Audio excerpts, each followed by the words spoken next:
Hi, and welcome to Sunflower Philosophy Tarot. My name is Juliana, and today I have a pick a card reading for you that is all about getting to know who you are. And honestly, for a lot of the piles, it turned out to be kind of like an energy check-in on like where you're at and who you are right now, and also who you are on like a soul level, but also maybe who you are becoming or what part of you that you're learning to embrace. So if that sounds interesting to you, then go ahead and take a look at the stones here that you can use to choose which pile that you want.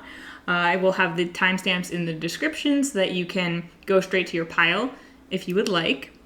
And you can, of course, always pick more than one pile. You might have more than one that resonates with you. And also, please use your discernment when deciding if a message is for you or not. You will know, and hopefully something here resonates. But also remember, if I use any specific examples or scenarios that don't match with you, it's not necessarily about the specifics. It's sometimes just about the energy. So you can really decide for yourself what is for you and what's not.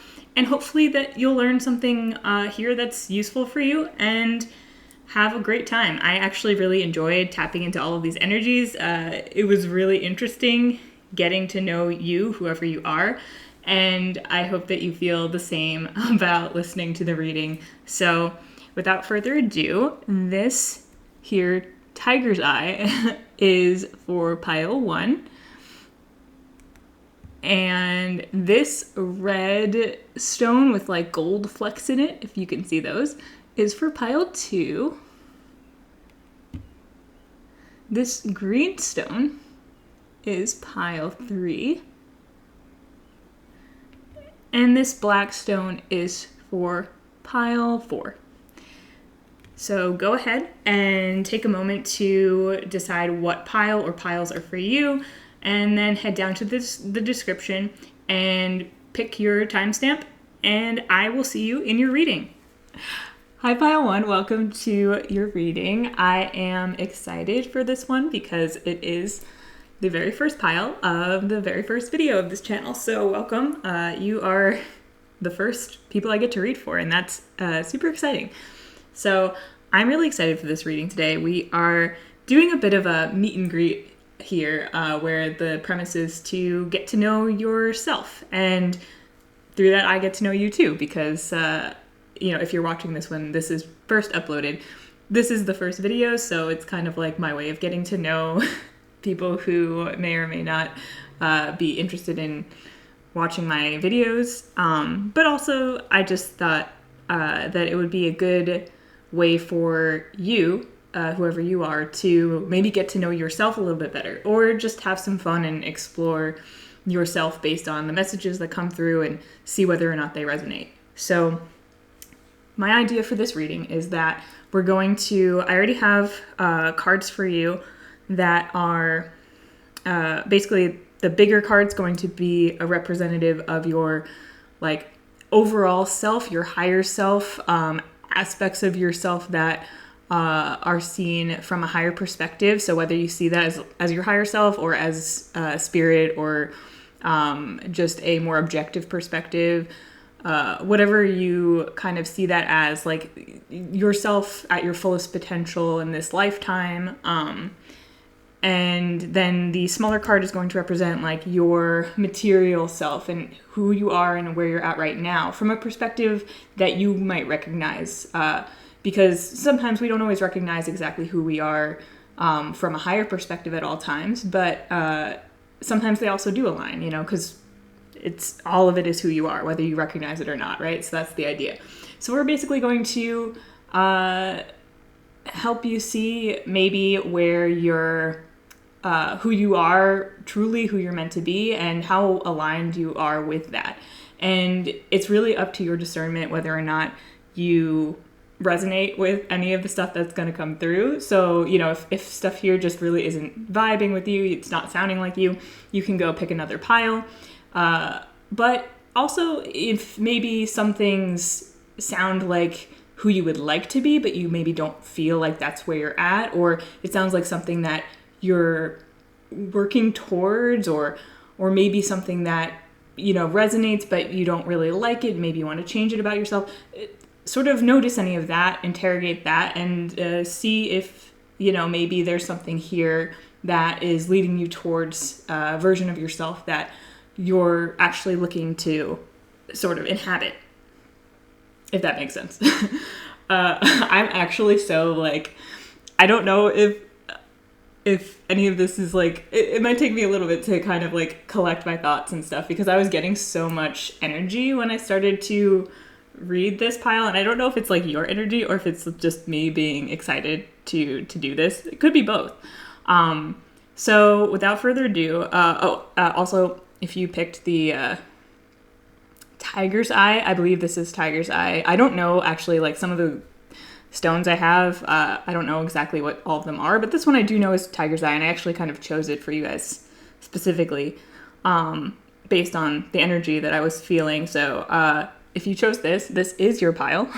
And I'm gonna get into it because I feel like I could ramble on forever if I don't. So let's get started with just taking a look at first these cards, and then we'll get some more cards to sort of clarify and get more information about who you are, like who you are right now and who you see yourself as in like the material world, and who you are on a more like from a higher perspective on a spiritual level, your higher self, etc.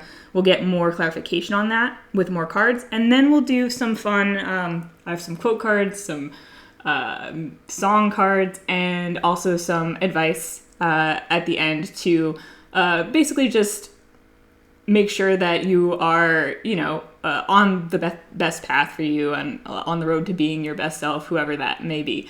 So, all right, let's look at these cards first. So, the first card I got for you I have to get used to, like, where the camera's at, is the Wheel of Fortune.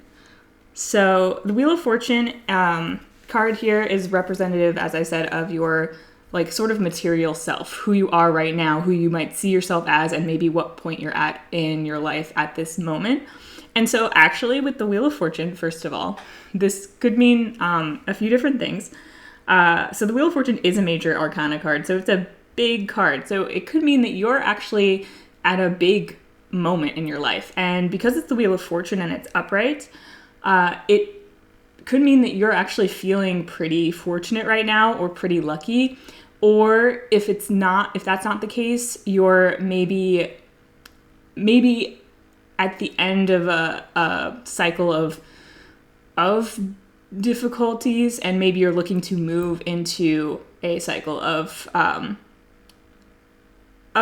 fortune, of more abundance, of feeling better about where you're at in life and feeling better about who you are, and basically what you're looking to do with your life. It also could be, so I was getting that it could be that you have a focus now of almost like you've sort of maybe taken your perspective on life as well and turned it in a more positive direction. So, and also just being the wheel, it's kind of like this idea of positive momentum. So like whatever you're doing or wherever you're at in life, you might actually resonate with moving in a more positive direction, or moving in a positive direction and feeling like you've got some positive momentum behind you. It does feel like a very fortunate energy, but again, if you're not necessarily feeling like you're not feeling the most fortunate, or you're not feeling in that energy, it could just be that you're entering that energy, or that's where you're looking to go, or that's sort of your new focus is sort of maybe even just changing your perspective to one where you're looking maybe more on the bright side of things, and you're really working on that right now, and that's sort of bringing you into this new cycle. Or it could simply just denote that you have started a new cycle of some kind. So you're starting out maybe in a new job or new place, or you've kind of reached your peak in whatever you're doing right now. It could also mean that as well. Overall though, like it kind of feels like a pretty good energy. Like Wheel of Fortune is, to me, pretty good stuff. But on a personality standpoint, it could also mean that you are someone who kind of rolls with changes, that you are sort of accustomed to or have maybe been through many ups and downs in life, through many cycles. And so it could be that you're someone who has learned to roll with that, or maybe you've just always been like that. But I feel like there's an overall energy of like change in a positive direction. So, and this is for your 3D, as someone might call it, your material self, as you see yourself and your direction right now. And yeah, I don't know. Overall, I feel like it's a pretty good vibe. So yeah, I mean, hopefully you do see yourself that way, but let's kind of get into like on maybe a higher or more spiritual level, who you are from like the perspective of your higher self or spirit or whatever, and like get more about who you're meant to be and who you really are in this world, and see how that kind of compares to where you're at right now. Something else with the Wheel of Fortune, before I get into these cards, something else with the Wheel of Fortune is it could be that you are just going through like a lot of change. So maybe there's also something where you feel like you're leaving behind an old version of yourself and moving into a new version or something, or you just feel like you're kind of in between. It's like, it's weird because I feel like on the one hand, I'm feeling like it could be you're in between cycles, so you're like approaching, you're maybe, yeah, like an in-between energy, or a kind of opposite energy of like being at the peak of wherever you're at.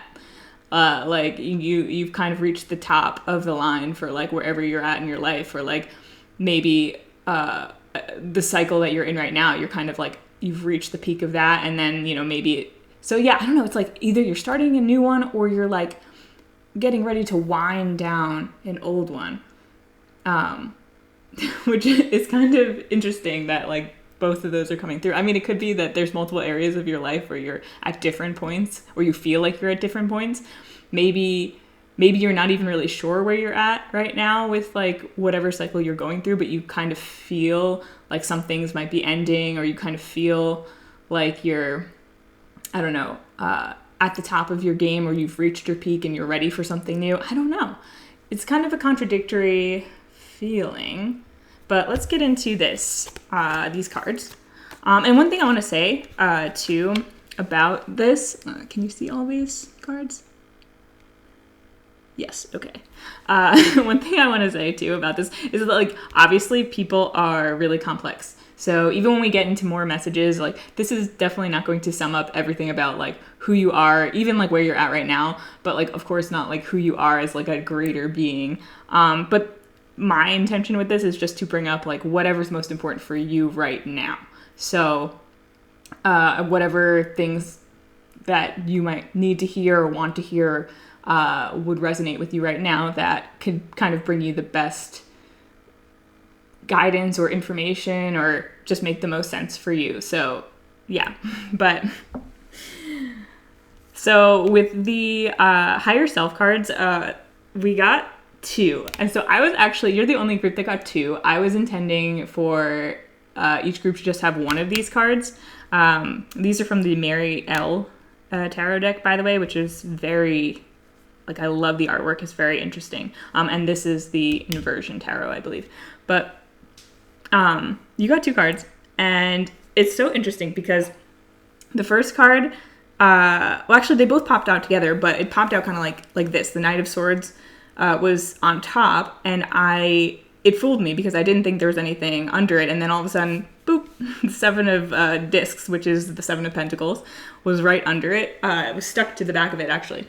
So that's so interesting. I feel like this, the immediate thing I was getting was this element of like a dual nature, having really like 2 dominant sides of you that are almost feeling opposite, almost feeling in opposition, but that are meant to work together and balance each other out. So the Knight of Swords here, I mean, this is like strong air energy. Air, swords is air, knowledge, like intelligence, like very smart. You've got the owl on here. And this version of the Knight of Swords is very, like, sort of aggressive almost. Or like the mild version of that I would say is standoffish, and then obviously like because he's got swords, he's like got this lion mask, I believe it's a lion. He's like a warrior, right? So it's sort of like this sort of more aggressive or even just like stoic nature or vibe that maybe you put off, that maybe is like the first thing that people see or encounter. And also Knight of Swords is very, like I said, intelligent, interested in pursuing knowledge, can be very heady energy, very in your head, but also very intelligent, very smart, and very interested in pursuing knowledge. But then on the other hand, underneath that, we had the Seven of Pentacles, which is like it's pentacles, and pentacles are earth energy and very slow moving, sort of like the opposite of air in a way. Like the slowest, this is like pentacles is like the slowest suit, and swords is the fastest. And so with the pentacles here, it feels like just almost very opposite, like opposing energy. And the Seven of Pentacles to me often is like patience personified. It's patience. It's like also reaping what you sow, reaping the benefits, like wealth, but like of that you've accumulated and worked for. And it's like I also got like stopping to smell the roses as well on the Rider-Waite-Smith tarot deck, which is sort of the one that everyone sort of uses as the default like original, even though it's not necessarily the original deck. It's just one that people refer back to a lot. And on that one, it's someone who's it's like a farmer who's sort of admiring the crops, the pentacles that he's sown. He's like standing there. He's got like his like rake or hoe or whatever it is, and he's leaning on it, and he's just admiring his little pentacles, and he's satisfied with the work that he's done. So it's like the satisfaction with like what you've created, and being able to stop and appreciate that. And then on the other hand, we have this Knight of Swords who's much more like action-oriented, forward-moving, really like go, go, go, go, go. So I almost feel like there is this balance to you. There's like you like strike and attack, and then you retreat back into yourself and admire like sort of what you've gained from. Oh, I was just getting kind of like almost like a, okay. I know this isn't, this isn't maybe like the most positive sort of, imagery, especially like in the age of now where we're kind of like, we're over the whole conquerors and in history. We don't respect, that kind of behavior anymore. But, sort of like the idea of like, maybe like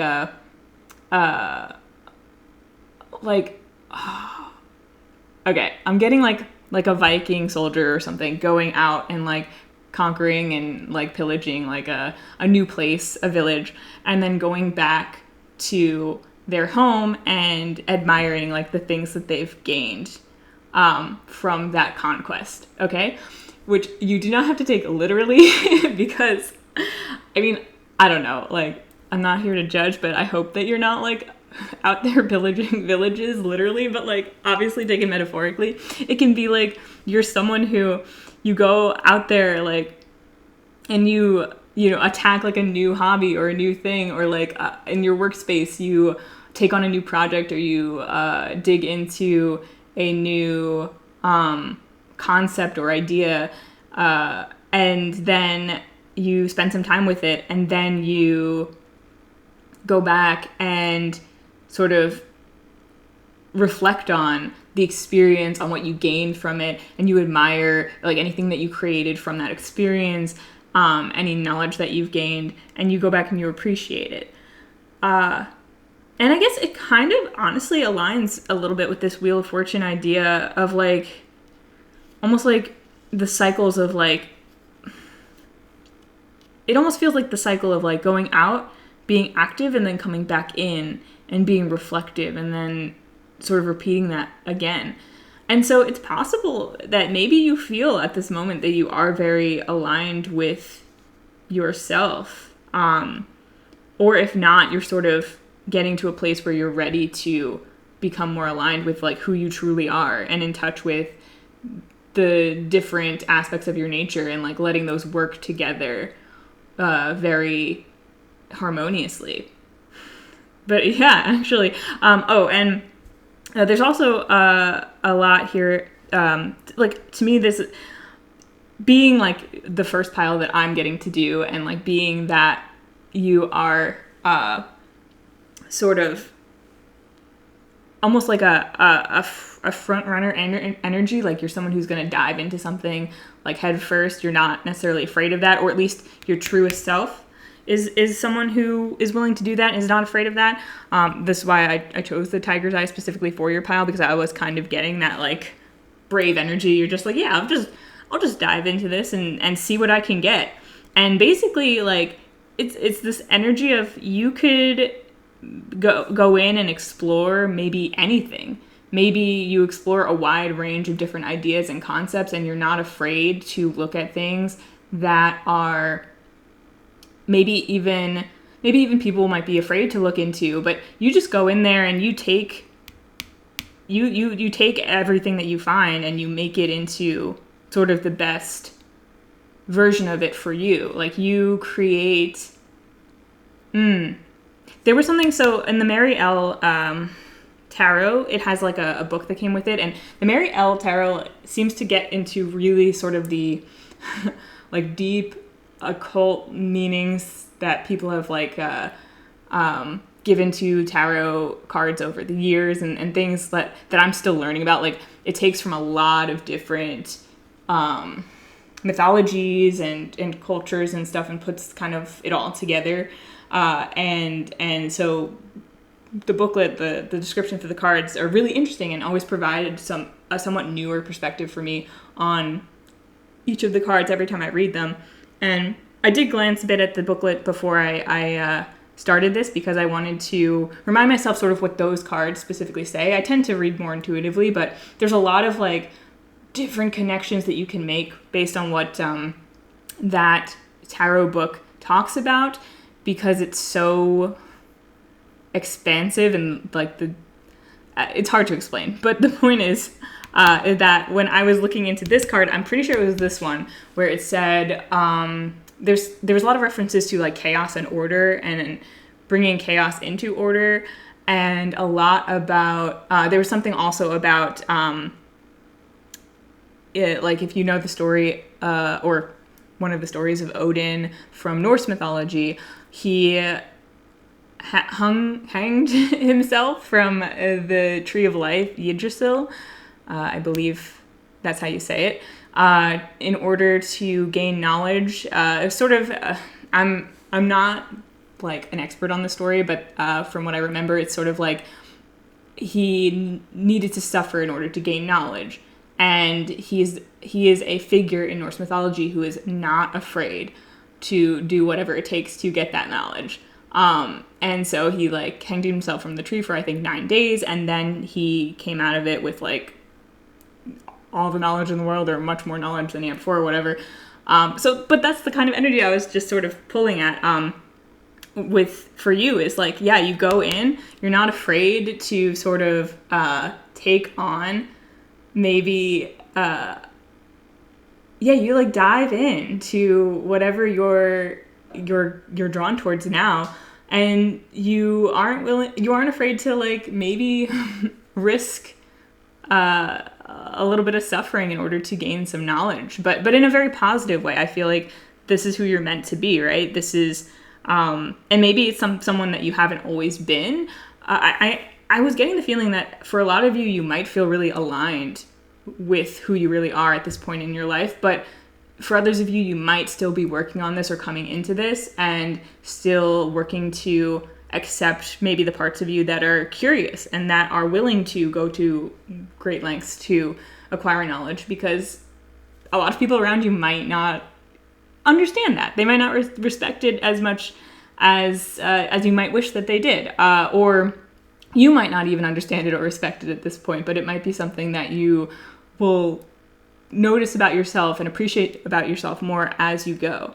And there's also something about like maybe because this is the part that people see, they find you a bit intimidating. This guy's wearing a mask too, and maybe you put that up to sort of shield yourself because you do go into and it could be like even literally like you go into dangerous situations to gain knowledge. Like I'm thinking like investigative journalism and things like that. But it could also just be like psychologically or spiritually, like you go into things that are topics that are really heavy or potentially people around you maybe interpret as dangerous or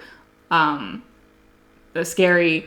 And maybe you have like a bit of a mask or a face that you put on to sort of protect yourself and keep yourself, or even like just like energetically, you keep yourself a little bit blocked off so that you don't get overwhelmed by all of that. And then again, like once you've kind of harvested all the knowledge and all the experience that you have going into whatever situation or whatever topic or whatever thing that you're looking into, you come back and you really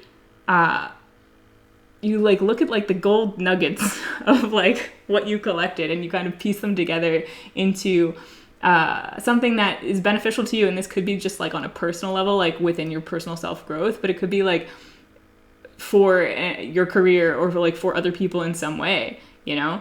I'm even thinking of like a psychologist or therapist or someone who goes in to work with people who have really maybe deep psychiatric disorders that people maybe generally don't understand or place a lot of stigma on, working with people in like prisons or people who people normally wouldn't want to work with, and then coming out of that and like really having helped people, really having also gained a lot of knowledge and information that could be really useful by kind of going where other people might not be willing to go. And again, all of these specific examples are just, they can be metaphorical unless that's actually what you do, but it can apply to you in any way that that makes sense, as long as it makes sense to you and as long as it resonates. So really fascinating person. I love this. I'm very excited by this energy. I really hope, just checking the time.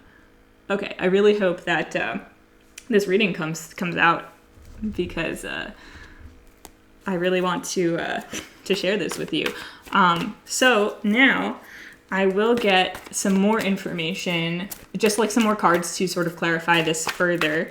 A lot has come through already, though. So let's find out more. I'm going to get some cards on each side, just in case there are any discrepancies that we haven't really touched upon between like maybe how you're seeing yourself or where you're at now, and who you really truly are and who you're meant to be, like your most authentic, highest self, basically. And I would say, as I'm shuffling these cards, if you resonate with the idea of like past lives, of having had many lives, this could be this whole energy of like going into danger and coming out with like knowledge and things like that. Could be it could be like your soul almost like has had many lifetimes where this is sort of like the attitude that you take, you know, where you're not afraid to go into lifetimes that might be a bit difficult. And that's the thing too, is I'm not saying this is necessarily for everyone, but maybe in this lifetime you have been through some really difficult cycles, and kind of like with the Wheel of Fortune, like maybe it's just recently that things are really starting to look up for you, you're really coming into maybe your own, maybe starting to value some of the experiences that you've had in a different way, because even if they've been really difficult or really dark, like you've gotten to a place, or you're coming to a place where you're seeing how you can use them to your advantage. I feel like you really know how to take things that maybe a lot of people don't want to look at, or don't want to discuss, or don't want to look into, and you know how to make the best out of them, or things that people think are really dark. You know, you kind of take those things and find the value in them. And that's just maybe how you see it. All right, so I'm getting some cards here. Ooh, okay. I know you can't see them. I'll move them into frame, don't worry. And one more. Okay, cool. All right, so let's see if I can get these all into frame. I might have to overlap them since we already talked about those cards. And we can put this here. Let's see, can you see that all? I'm gonna move them up a little bit more. Let's move them up a little bit more. Okay.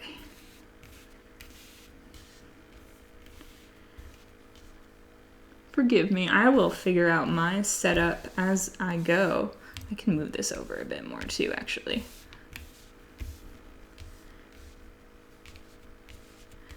This is gonna be a learning process for me, I can tell. But that's fine, that's great. You know, you guys are all about learning. So you understand. All right, so looking at the cards that we have. So,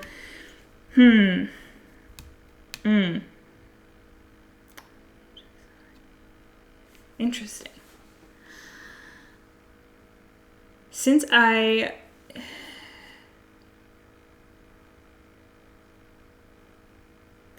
you know, I'm gonna start over here with your physical self, 3D self. So it's really interesting that these cards came out and they're under this Wheel of Fortune, because the Ten of Cups and Temperance, I would say, can be very fortunate energy. It is this feeling like this is like a happy family, or like wish fulfillment, or like not wish fulfillment necessarily. I think that's more like Star card, but like that came out, so maybe you do feel like that's what you've attained recently. But it's just like a harmony, an emotional fulfillment. And it's the Ten of Cups, so it's like the end of that cycle. So yeah, maybe you have just come into a really fortunate cycle, which honestly, like, good for you. I hope so. I hope that's true. And if you're not necessarily feeling that, but you still feel like a lot of this is resonating, maybe this is what you're coming into. This is the new cycle that you've entered, is reaching, working towards your emotional fulfillment. And it's interesting too, because, we have cups here, but with like the Knight of Swords, and Seven of Discs, like we had more earth and air energy. We didn't have like any water, although I'm actually not sure. I'm sorry for anyone out there who's like really into like the zodiac signs and like horoscopes and all that, and like knows also like what signs are associated with the Wheel of Fortune. It's not the fixed signs, I know that, because that's the World card, I believe. If I'm wrong, you feel free to correct me. It's fine. But what I want to say is that there's a lot of cups energy here, emotional fulfillment. So like, also being someone who maybe has been about learning and knowledge and gathering information and such. You've had to maybe go through a lot of emotional growth. Maybe that is something that hasn't come naturally to you. It's something that maybe that's one of the things that you've cultivated through your gathering of knowledge. Is almost like, oh, okay, so it could be, especially if part of your nature of going into danger to gather, or going into difficult situations to gather knowledge, maybe part of that has been in order to sort of attain or gather wisdom or knowledge about sort of the emotional fulfillment that you want, that's right for you. Also, maybe it's offered you an important contrast, where you've been through like some dark places and now you're entering into like lighter places, and it's sort of like the cycle of going through the darkness and then coming into the light, and like dark and light make each other, there's the brighter the light, the darker the shadow, right? That kind of thing. And again, this only if that resonates with you, because if that's truly your perspective, or that's a perspective that you respect or that you're aiming for, or that sounds like it makes sense for you or would benefit you, then it's for you. But if that's not really how you see things, or not really like aligning with you, again, maybe this isn't this isn't you, but if you're still here, I'm assuming that you're getting something out of this, right? So yeah, but and then temperance too, like this feeling of balance, of balance. Like we have the two sides here. A sort of balancing energy is almost like the action and the forward movement and the striking quickly, and then like the slowing down, the observing and taking in and cultivating and growing and harvesting the benefits, reaping the benefits. And then we have like the temperance being like balance, being, I it seems like, you're doing pretty great. And then coming over here, just some more information that we got. We have more swords energy, more mental energy, more. You are very intelligent, and I don't know if you see yourself that way, but or if you'd say that about yourself, but you are, and if you don't see yourself that way, it could be just that you're very intelligent in ways or areas that just haven't been recognized by maybe other people. But I feel like with all this like swords energy, you do recognize that about yourself. Or at the very least, like when you reach your full potential, if you feel like you're not there yet, you will recognize that about yourself. Like you'll be very confident in your intelligence, if you're not already. But there's more swords energy, and I feel like,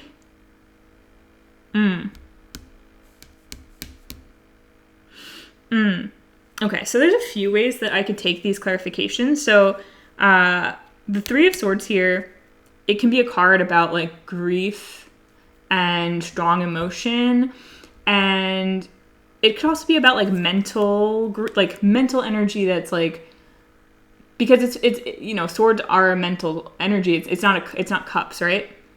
Which would be about emotion, but of course like your mind and your emotions interact.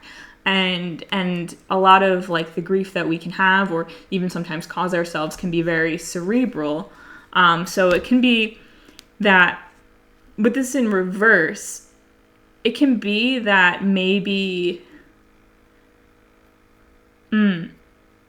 you've processed or are processing or have gone through a lot of grief, and or have a big part of like who you are and what you're here to do is sort of process these heavier emotions, and also maybe restructure like how you think, and how and maybe how your thoughts and emotions impact each other and affect each other.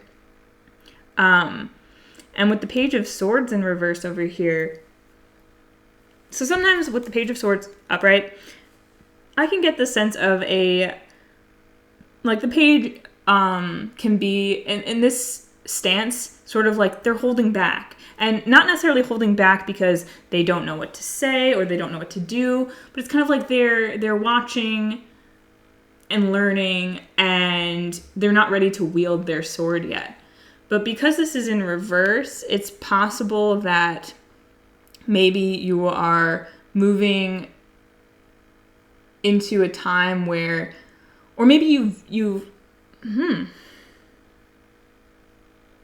this could be saying something about how maybe you haven't fully reached your potential yet, in terms of like maybe you've gathered all this knowledge and you're not ready to share it yet. Maybe you haven't shared it yet. Maybe there's something here about, and this could be, this Three of Swords reversed could be something about, there could be some mental blocks, things that maybe you're still processing.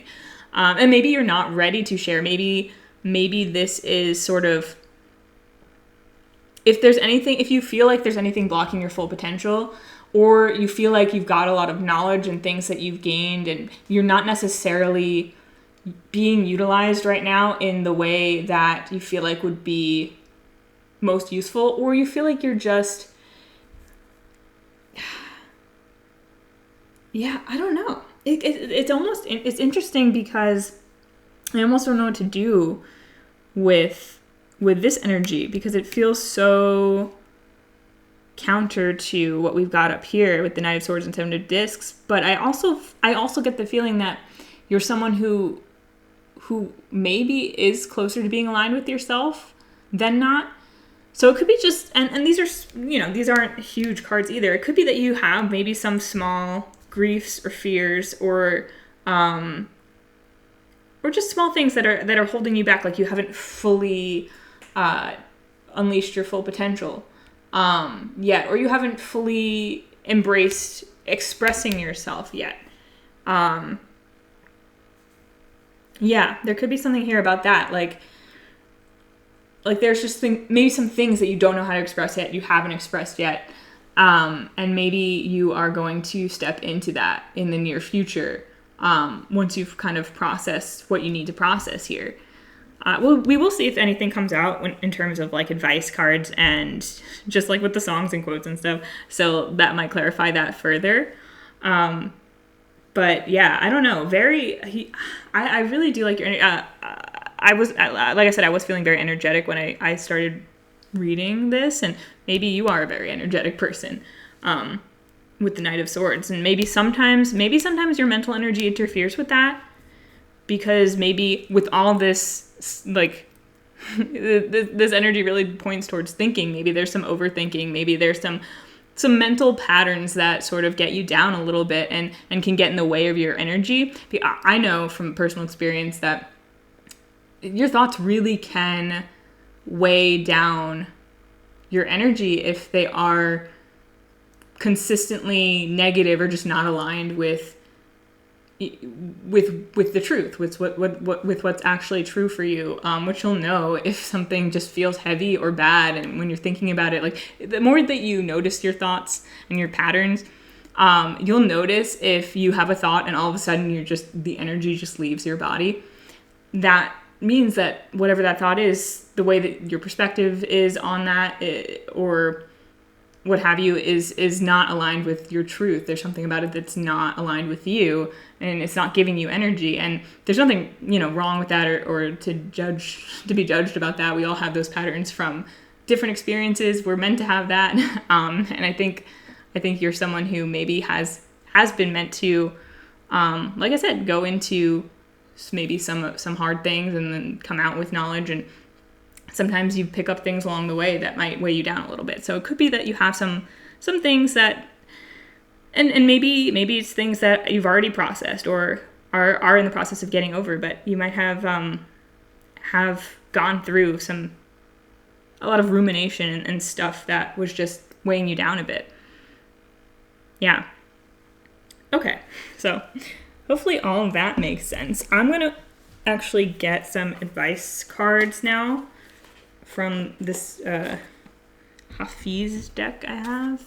Hafiz being he was like a poet or something.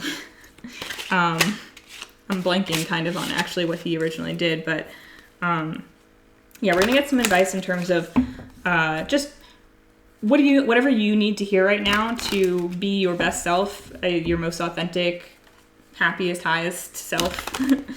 I don't mean high in that way, but maybe. I'm not here to judge. All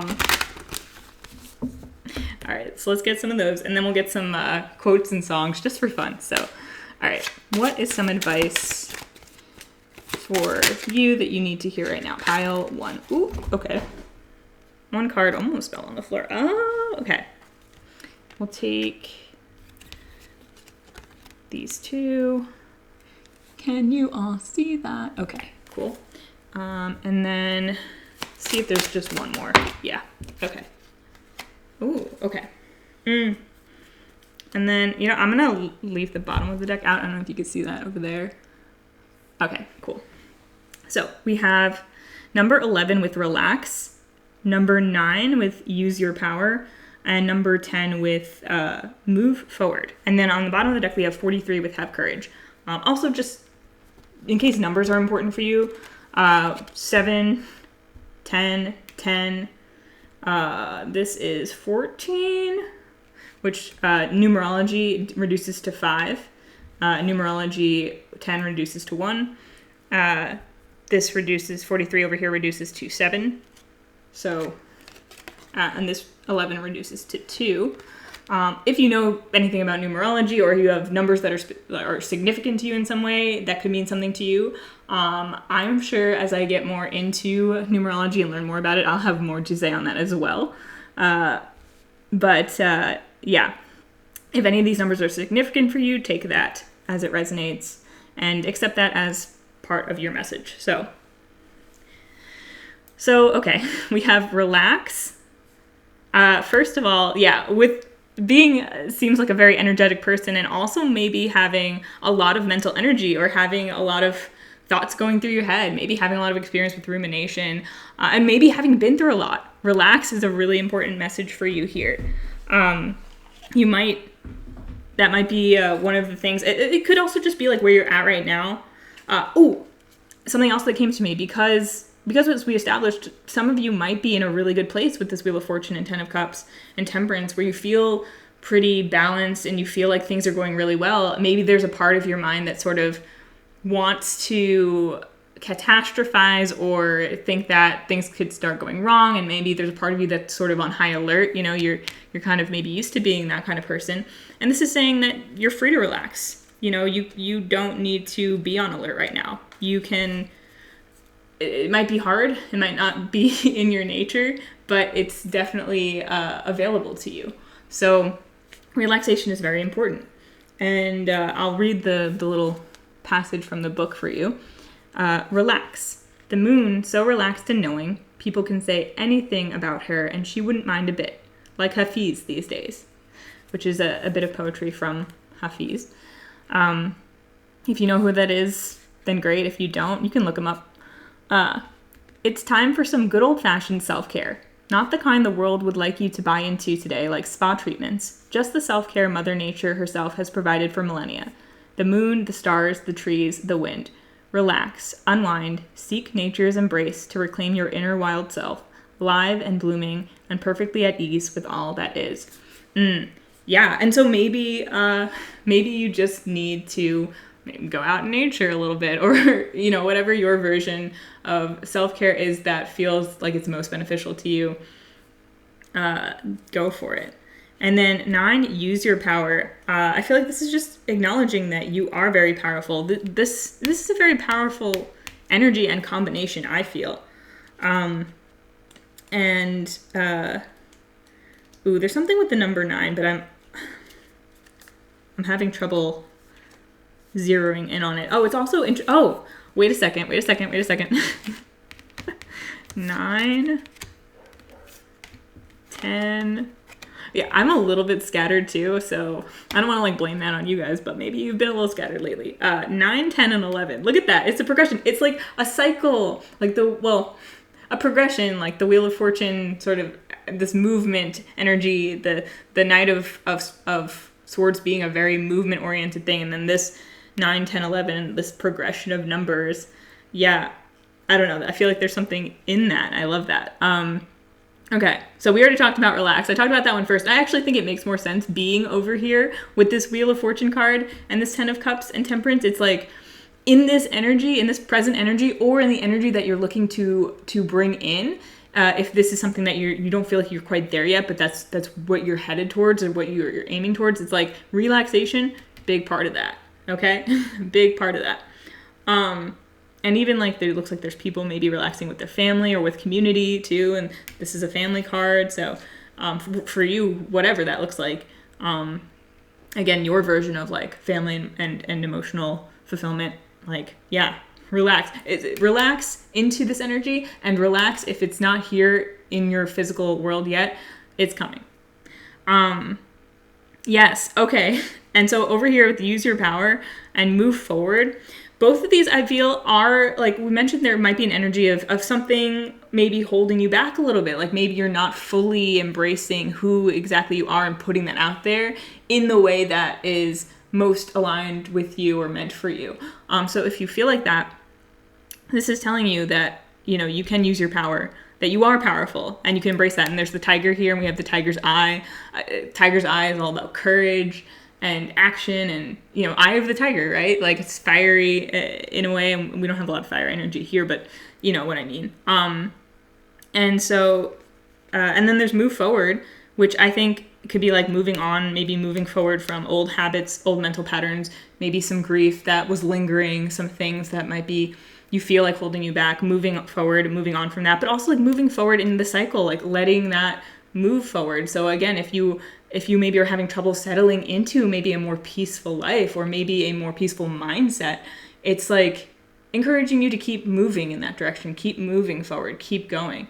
And then also like as a Knight of Swords energy over here, like that's a very movement oriented energy, and it might be, there might be a bit of push and pull between like the air and the pentacles here, but it balances you out, and you don't have to slow yourself down necessarily, but like relax into sort of your forward moving, forward thinking energy. So use your power. Use some of your wonderful power to pardon every deed of your own past that you might still be in conflict with, and the deeds too of any you felt ever harmed you. True strength comes from vulnerability. Your power, therefore, is at its zenith when you own all of your experience truthfully, when you forgive yourself and others, speak your truth without shame or fear. You grow fierce with reality. Yes. Okay. And I feel like it's all connecting too with that idea of like, if you are someone who maybe who you truly are is someone who will go into the darkness, who has dark experiences or who has experienced, and I say dark, like it's whatever that means to you and however that resonates for you in your life, take that. But maybe you are someone who, has maybe had trouble coming to terms with that and forgiving yourself, and maybe forgiving others. But when I talk about like forgiveness in that way, it's not, I know sometimes it's something that we struggle with people, the concept of forgiveness, and that it is truly, it's truly about yourself forgiveness. It's about detaching emotionally in a healthy way from your past and letting things go so that you can move forward, you can move on, you can be your best self. It's really not as much about other people or the people around you. And though they can benefit from forgiveness in the sense of like everyone benefits from people being themselves and being the best people that they can be and not holding themselves back in the broader scheme of like existence, right? Because like the more you embody who you truly are, just like the more the puzzle pieces all fit together of existence. If you get what I'm saying, you get what I'm saying. So that might benefit other people as well. And from that higher perspective, that's what you want. That's what we all want. We all want everything to be at its best, be functioning at its best. But on a more micro level, it's really about focusing on you and your ability to move forward. Yeah. So there might be things like about your past or about, that you're processing. And I feel like for some of you, maybe you have already gone through this, and for some of you, you might still be going through it. But I get that there's a very courageous, strong energy here, and like I get the sense that you've got this. And it's really important, I think, to say that no one else has to understand in order for you to understand yourself and accept that. Sometimes it's easier said than internalized, but I think that's important for you right now. Maybe important for you to hear. Okay, and then we have move forward. Tell me, dear, where are you not a river? Oh, sorry. Let me restart. Tell me, dear, when are you not a river ever moving forward, needing to empty into the sky, into God?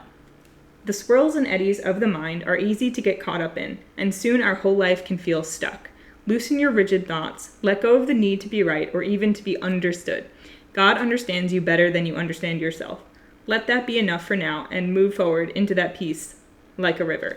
okay, so like basically exactly what I just said, but sort of like leading more into like, yeah, that idea of God being, just for whatever that means for you, the higher perspective, that, or the highest version of yourself, or God itself, whatever you want to call it, like the idea that you are understood, even if you felt misunderstood. And I actually did, and I didn't say this earlier, and I probably should have, but with this kind of energy, I alluded to it, but it is something I feel like could be misunderstood by people, And so there might be a little bit of a chip on your shoulder about that, or might have been at some point, which totally fine. I get it. And it's this idea of like, giving yourself the understanding that you may have wanted from other people in the past, and letting that be enough, knowing that you are understood on the most fundamental level by like the greater universe, like that understanding is there for you and always has been. You just might not have always felt it, because maybe you felt a little bit cut off from self-acceptance, maybe you just felt very misunderstood, and people around you didn't understand, and so you thought there was something wrong with you or something bad about yourself. And now it's maybe just moving forward from that misunderstanding into the positive cycle that honestly you seem to be in or moving towards right now, I really get the sense that you are someone who's maybe been through quite a lot, or on any level, and maybe you whether you would say that about yourself or not, and are learning how to come into a cycle and time of prosperity for yourself, of fortune. And again, that energy of taking maybe the experiences that you've had and turning them into gold for yourself, turning them into this energy of fortune and happiness. And it might not be recognized by people for what it is in your life, or it might be, but regardless, it doesn't mean that you can't recognize it. And I'm recognizing it right now, so accept that for what it is. And then have courage on the bottom just felt important because of the tiger's eye. I feel like, courage is a really important theme here. And I feel like you are a very courageous person, whether you would say so or not. So I want to read that too. And 43, thing that keeps coming to me about 43, 4 and 3. 4 is the number of the emperor and stability, and 3 is the number of creation and the empress. Like people would say, like a lot of people, pick them out of the tarot deck. They didn't come up here, but like as divine counterparts, as the ultimate masculine and ultimate feminine, and like that balanced energy, 4 and 3, having the two different sides of the same coin kind of thing. And there's a lot with like duality and having two cards come out for you and having two sides to yourself, and maybe a hidden nature and things like that. And like, I don't know, there's something here I feel like with the 4 and the 3, having that sort of yin and yang balanced energy. So have courage. Every moment is courage and hope. It is better to have courage than to have regret. In the long run, one is far more costly than the other. Courage is the open-heartedness it takes to be present in the world even while afraid. Having the heart to forgive when no one asks. Possessing the daring to try something new even when afraid of ridicule or rejection. Embody the love of curiosity and compassion when everything in your world insists on smallness and predictability. These are the ways of the everyday heroine on her journey to an authentic, wholehearted life. No matter what your gender. Hero, heroine, something, I don't think that we need to even gender those words. The point is that, honestly, that's you. Like, that is you, okay? So if there is anything in you that is resisting that, or that feels afraid to maybe step into or acknowledge that this is who you truly are, because I honestly feel like you're someone who, like, you probably know who you are, and you just probably haven't felt comfortable maybe expressing it, and maybe you haven't felt comfortable being who you are in maybe this newer cycle of happiness. It can take a lot of courage to step into emotional fulfillment and happiness. Like, it could take a lot of courage to step into the life that you really truly want and acknowledge that it's what you want. Like, ooh. So even if that's like the courage that you're facing, like the courage that you need right now to do that, if that's what you're looking to do and it's been hard for you, totally fine. But you've got it. Like, ooh. I hope you feel that, because who you truly are is really, really quite powerful. And you should have no doubts about that. So, all right, let me just make sure this is still going.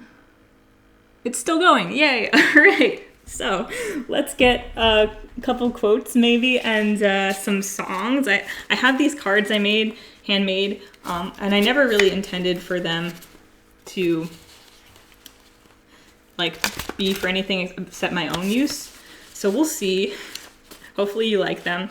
I just have some quotes from like various books and things, and I created drawings to go with them. And then I also have some songs too with some lyrics. And we're just going to see what comes through and if it's significant to you at all in some way. Also, like any of the imagery on the cards or anything that I've said that maybe I haven't, or anything I haven't necessarily covered, but maybe messages that you picked up on or saw or interpreted for yourself, you can take that. Just because I said something or didn't say something doesn't mean that, you can have your own interpretation. So yeah. Ooh, okay. We'll take that. And let's see if any songs want to come out too. And then we'll look at those and see what comes up.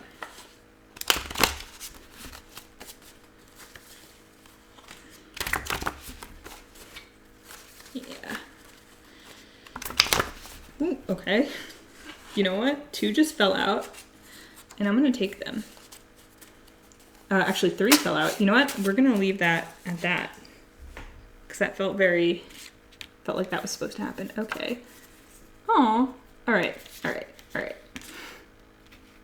So I don't know if you could see that. It's a person holding a book on top of their head. So again, the knowledge, oh, you're so smart. You're so smart. And you might love reading and you might love learning. Or like even, again, like you can be like really interested in pursuing knowledge in so many different ways, whether it's recognized by other people or not for what it is, right? And I feel like for a lot of you, it could go either way. You could be someone who's really recognized for being smart. Like again, like that Knight of Swords is on top of the deck, but it's also something that you could be. Maybe you haven't been. Maybe some of the things that you're interested in prevent people from really seeing that about you. But regardless, you are very smart. And then the quote that is on this card, which I don't know if you can read that, is, "I really do like listening to stuff that's happened to other people. I guess that's why I like to read."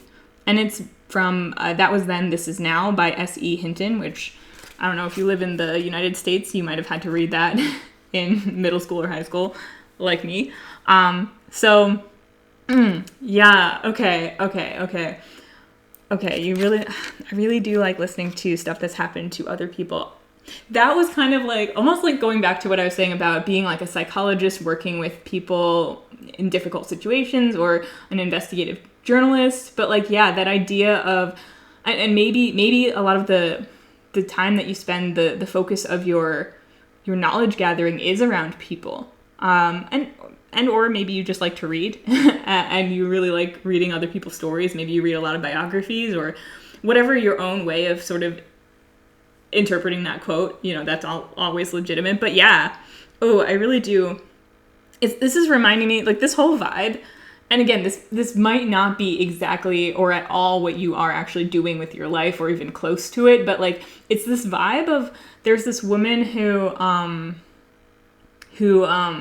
I recently like watched a YouTube video where she's someone who works with people who have murdered people in prisons, and she's a therapist and she works with them, and she, in the interview that I saw, was very just matter of fact and very gentle and understanding and like calm about discussing the experiences that she has talked with people through, or like just the experience of talking to people who have committed violent crimes to that degree where a lot of people, wouldn't want to engage with that or go close to that, and how it's a really sensitive and nuanced subject and situation, but she was really just clearly the perfect person for that job, because she was able to sort of just bring like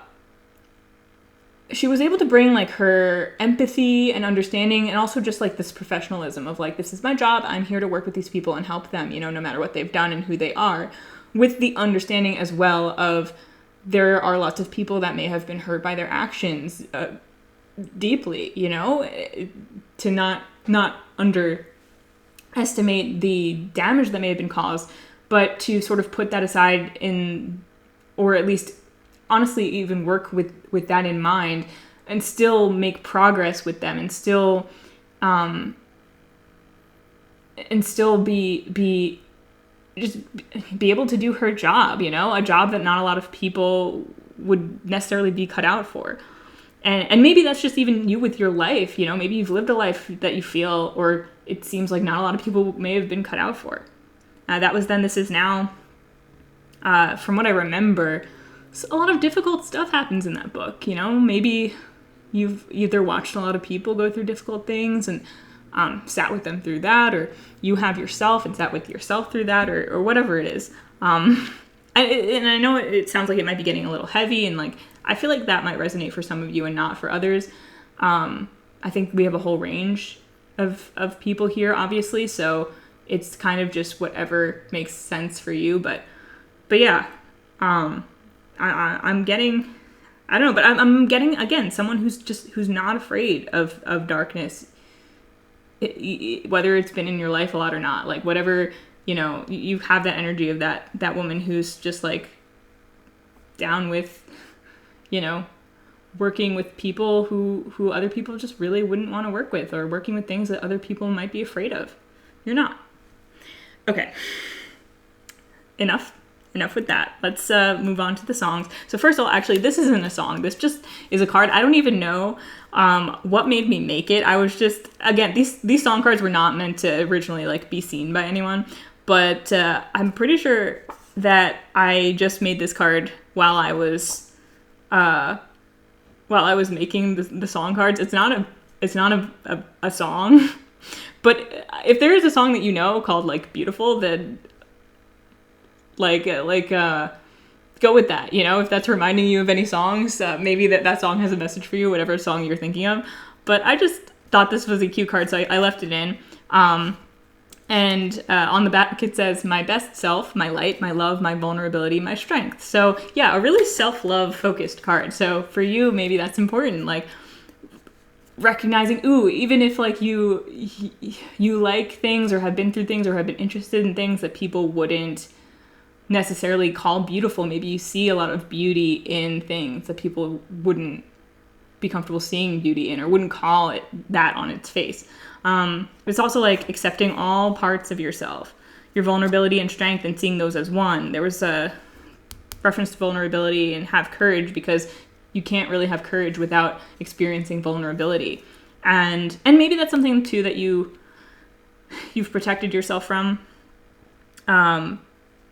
Or, yeah, I don't know. I mean, honestly, I think it's just self-acceptance, and just this card is saying, like, you're beautiful. Everything about you. So don't doubt that. And then for the songs, we have Jackrabbit by San Fermin or Femerin. I'm not actually sure the group, but it's one of my favorite songs. And the lyrics that I have on the back of this are, I can tell you how the story goes. If you die, if you just get old, all together or all alone. Like your mother and your father too, all grown up, but they're just like you. And you're gonna do it all anew. Better run for the hills, etc., etc. So what this song is to me, yeah, I think you are someone who like either has been forced to, or is naturally like this, in acceptance with the cycles of life, or is gaining appreciation for the cycles of life, the natural cycles of death as well. And Jackrabbit, like such a fast animal, can be fearful, but also just like quick, you know, like this Knight of Swords energy, just really like fast moving, like run for the hills, like not afraid to, you know, maybe maybe it's like a very, I don't even know how to explain what I want to say, honestly. But yeah, like an acceptance with like the cycles of life. Like either you are in that acceptance of like your past and what you've been through, and or what in general, like the cycles of life, of other people's lives around you, of life in general, or that's what you're learning. And that's maybe the theme that you're working through right now. But yeah, it's like this feeling of like acceptance of you don't really know. You don't need to necessarily know what your past, what your future is leading to. And then there can be some nervous energy around that too, because I do feel like maybe you are in a high point right now, or coming into that, and maybe feeling like maybe with this jackrabbit energy, you're used to sort of running for the hills, or used to maybe going from place to place, either like literally physically or like mentally, metaphorically, whatever. And maybe you're being asked to sort of embrace more of this like sitting into yourself and your surroundings and appreciating that more right now. And maybe that's newer for you. Maybe that's a part of your identity, a part of your path that you're just coming into and it's not quite comfortable yet. Or maybe this is really just about your acceptance of like the adventure of life, really. Because that's what the song really speaks to me about. It's like life is an adventure. It has ups and downs. This Wheel of Fortune here. And accepting that. Being open to it. Being ready for it. Welcoming it. And last but not least, we have Everything by Alanis Morissette. You see everything, you see every part. You see all my light and you love my dark. You dig everything of which I'm ashamed. There's not anything to which you can't relate, and you're still here. And this is such a sweet song. I really love this song. And to me, it's all about just like being seen and appreciated for everything that you are. And so I feel like this is asking you to do that for yourself. It's also acknowledging that maybe like from the universe itself, saying like that, you know, the universe, we see you from a higher perspective, and everything, the light and the dark all together, that is perfect exactly the way it is. And also referring to maybe like you at your truest self and most authentic self are accepting of everything, of light and dark, of the whole story, of the full cycle of life. And you know, that's just part of you. And so acknowledging that energy as well. And also it could be, you know, if you have maybe a loved ones or a loved one who could be coming through with this message for you as well, or you could feel that way about someone in your life. It's a song that to me is just all about like seeing and being seen, and really feeling like you are loved for all of you, like every part of you, unconditionally, like true unconditional love. And it's so beautiful. Okay.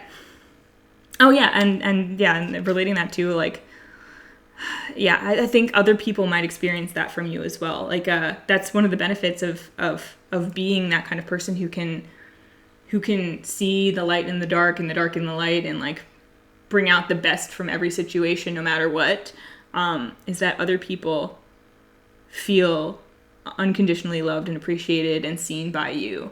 And that is an incredible gift to bring to people. Oh, I love this. Oh my gosh, thank you so much for being the first people I get to read for. I hope that was really engaging and helpful for you in some way, and that it resonated with you. And yeah, I had a great time.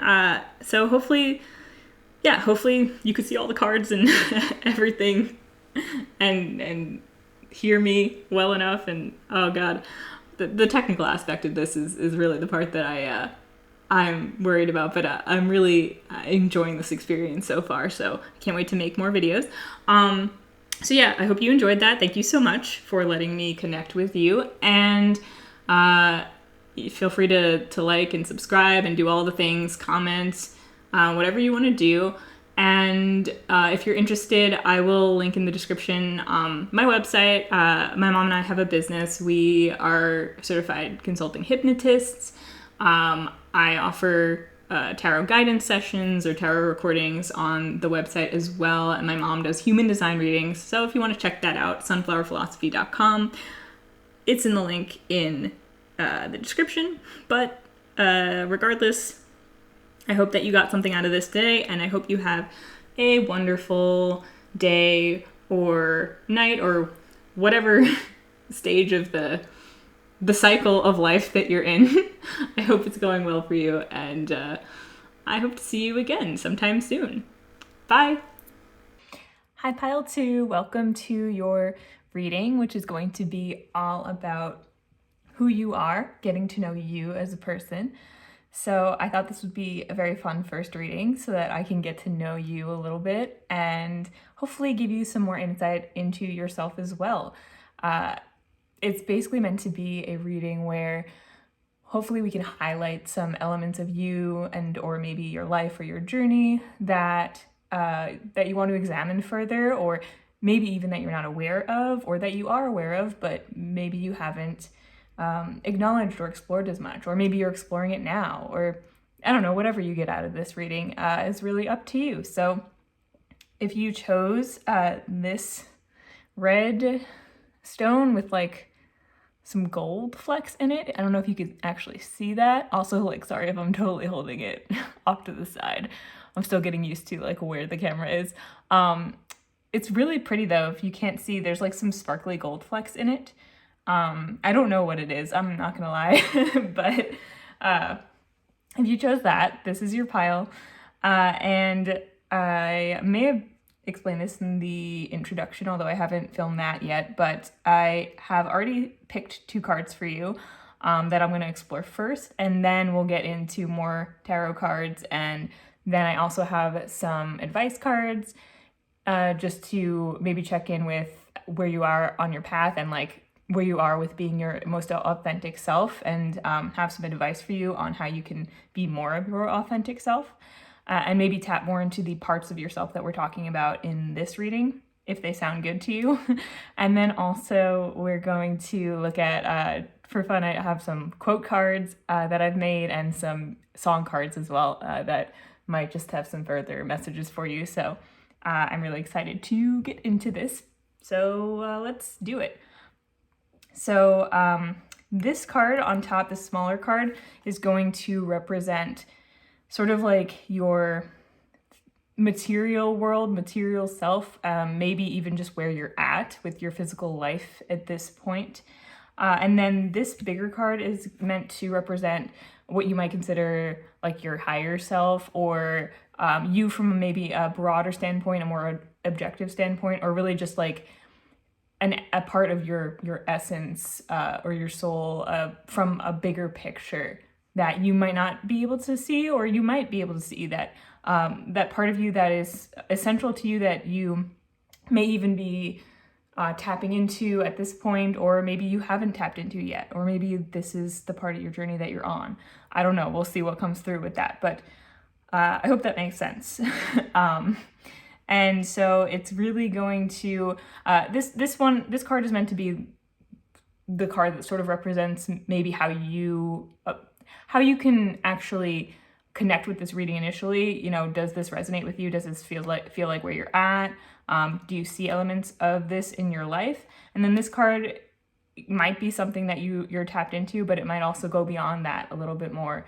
And it could just be a part of you that the universe or spirit or whatever you believe in wants to highlight for you, because obviously people are complex and infinite and fascinating beings that, you know, we can't really sum up with just like a couple words or cards here and there. But, you know, it's still like a piece of your broader self that is coming to light. So with all that, let's look at your first card, which again is like your material self, like where you're at right now. So we have the Ace of Wands. This is, by the way, called the Inversion Tarot, if anyone's interested in like what deck that is. So the Ace of Wands, right off the bat, I'm getting the sense of being at the beginning of maybe a creative or spiritual journey, or feeling like you're just tapping into some kind of creativity within yourself or spiritual aspect of yourself that you haven't tapped into before. And it could also represent an aspect of who you are right now being like fiery, passionate, maybe waking up to a passion that you have, a new passion that you've discovered, something like that.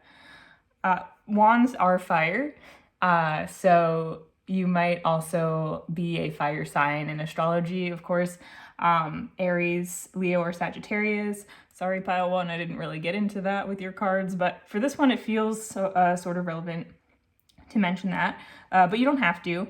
But that could be, that could be your sun sign, or it could be any of your other major signs. You might just have a lot of fire in your chart, or you might not. But regardless, it is fiery, passionate energy. It's creative energy. It is masculine as well. And masculine just meaning like the element of fire tends to be more on the masculine side energetically, but like not really pertaining to gender, but the energy, active, action-oriented, structured. That's sort of like what masculine energy is, and everyone has masculine and feminine energy. I'm sure if you've frequented a lot of card readings, you've probably heard that whole spiel before, but in case you haven't, I do want to reiterate that it's not about gender. But it could just be like maybe the energy that you're tapping into now is more on the masculine side as well. So that might be a journey that you're beginning is something related to personal power and autonomy, and like physically initiating things and moving in a action-oriented and structured way, or creating some kind of order in your life, or taking the reins of your life in some way, or something like that. Also, fun thing that these wand cards have the little shamrocks on them, little clovers, I believe related to like the suit of clubs. I guess that's the suit that wands are most closely associated with in playing cards. And I just always associate that with like good luck, fortune, things like that. So maybe you feel like you're at a lucky place in your life, or something maybe lucky has happened to you, or you're just feeling sort of like happy-go-lucky or spirited, or something like that. But I don't know, hopefully something in that resonates with you. But overall, Ace of Wands, good energy. So let's see then what your maybe soul aspect, higher self is coming through as right now. Okay, so also, I want to be honest, I've looked at these cards before. I started the reading for all of them, just I shuffled them ahead of time. So I'm not surprised by this. It's kind of tempting to like act surprised just because like I flipped it over, but I'm not. I knew that this was the card that was coming out. So this is the Emperor. This is a major arcana card, so it's like one of the big archetype cards. And it's funny that this came out with also the Ace of Wands, because it's another fire oriented card, actually specifically associated with the sign of Aries, which I'm very familiar with because I'm an Aries. My sun sign is Aries, and so that could be important to you, but it doesn't have to be. And the Emperor is associated with the number 4, which is a card of stability. And that's important. Actually, I'm going to talk more about that in a minute. I also want to just mention like the obvious, that the Emperor is like the big masculine energy of the tarot deck. And we have masculine energy with the Ace of Wands here. So this is just like a big, like the biggest version of like masculine energy that exists in the tarot. So it's, I was excited when I kind of saw this combination, because I could immediately see how this could be connected and why this is coming through, and why I wanted to place the emphasis on like masculine energy in this pile, because it just like, it's really, really coming through for you guys. So yeah. So with this, I mean, the Emperor is powerful. He's the embodiment of structure, of order, of creating rules and stability.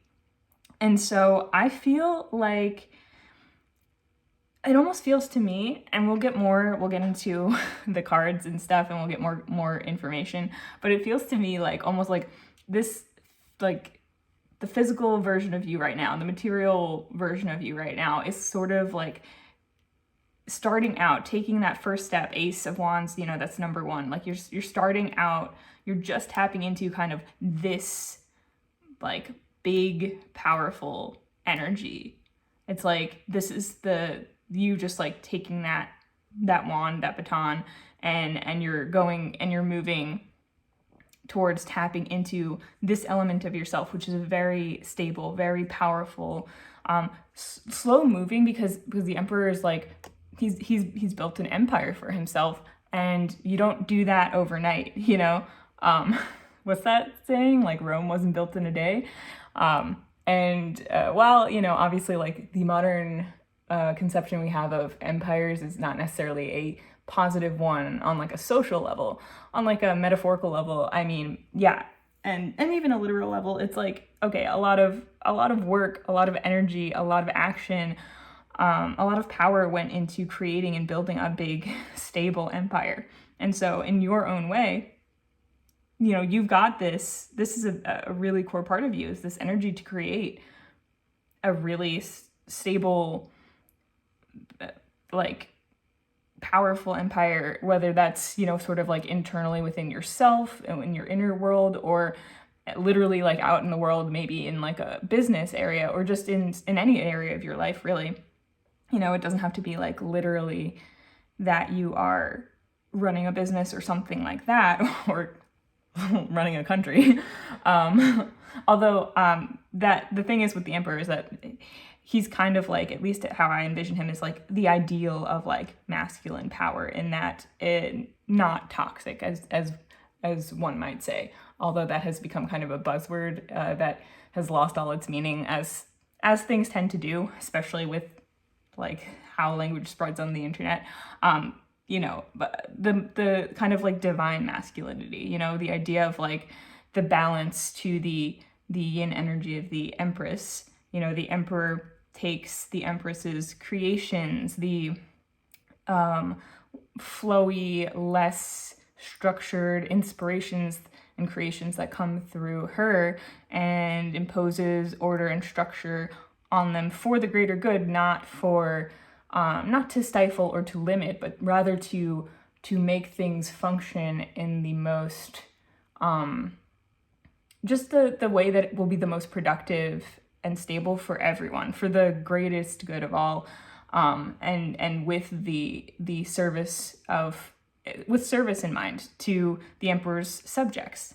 And in your case too, and this is also like father energy, like Empress is like mother, Emperor is father. So, I mean, some people here could be a father or want to be a father, and maybe that's something that is important to you in this lifetime, that you're tapping into, that you are becoming, or that you are. But it also just, no matter who you are and what your situation is or gender is, the idea that you are sort of tapping into this aspect of yourself where you can create stability for yourself and maybe for others, and maybe you do have others who are relying on you, or maybe you want to become someone who others can rely on, whether in a work situation or a family situation or anything else, in a genuine and productive way, in a way that will be truly helpful to other people. So that is kind of the vibe of this card. And with this Ace of Wands here, yeah, it's like maybe you're just starting that journey of tapping into this grander potential that you have, that is like the ultimate sort of ruler, which is pretty cool. Yeah, and I mean, I'm partial to the Emperor because that is a card I associate with myself, of course, and we're all a little vain, I guess, but But yeah, let's get a little bit more like information here for you from some tarot cards and dig more into your true self, both the sort of higher self version of you, and the like maybe current snapshot material you as you exist right now, which actually both of these are you right now, because you are always you know what I'm saying? Whether you're tapped in to all of you on a conscious level at every moment, you know, that's you know, why we might not always connect immediately with a part of ourselves that does exist, but maybe we're just not tapped into at the moment, or we haven't accessed in this lifetime, you know, if you believe in more than one lifetime. And if you believe in more than one lifetime, also, maybe this Emperor card represents sort of some fundamental role that your soul has taken on a lot, or is interested in taking on and learning about in this lifetime. Or is building on skills that it's already gained in other lifetimes. So that's something to consider. And with this Ace of Wands, maybe you're just starting to come online to that possibility or that idea, that concept, and that's part of your opening up to this journey. Or maybe not. It really is up to you. And obviously this is a reading for a lot of people. So a lot of different people might have different situations, even if they have the same underlying situation and energy. So let's get some more information to clarify each of these. Okay. Ooh, okay.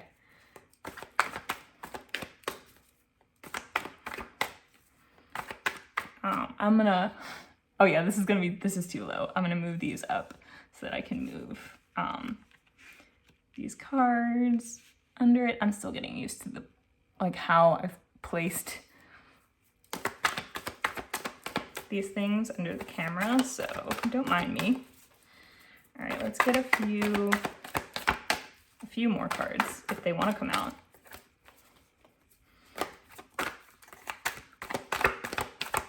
Okay, maybe just one more, just okay. Wow.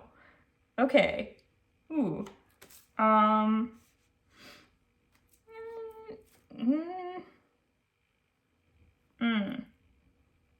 I don't know.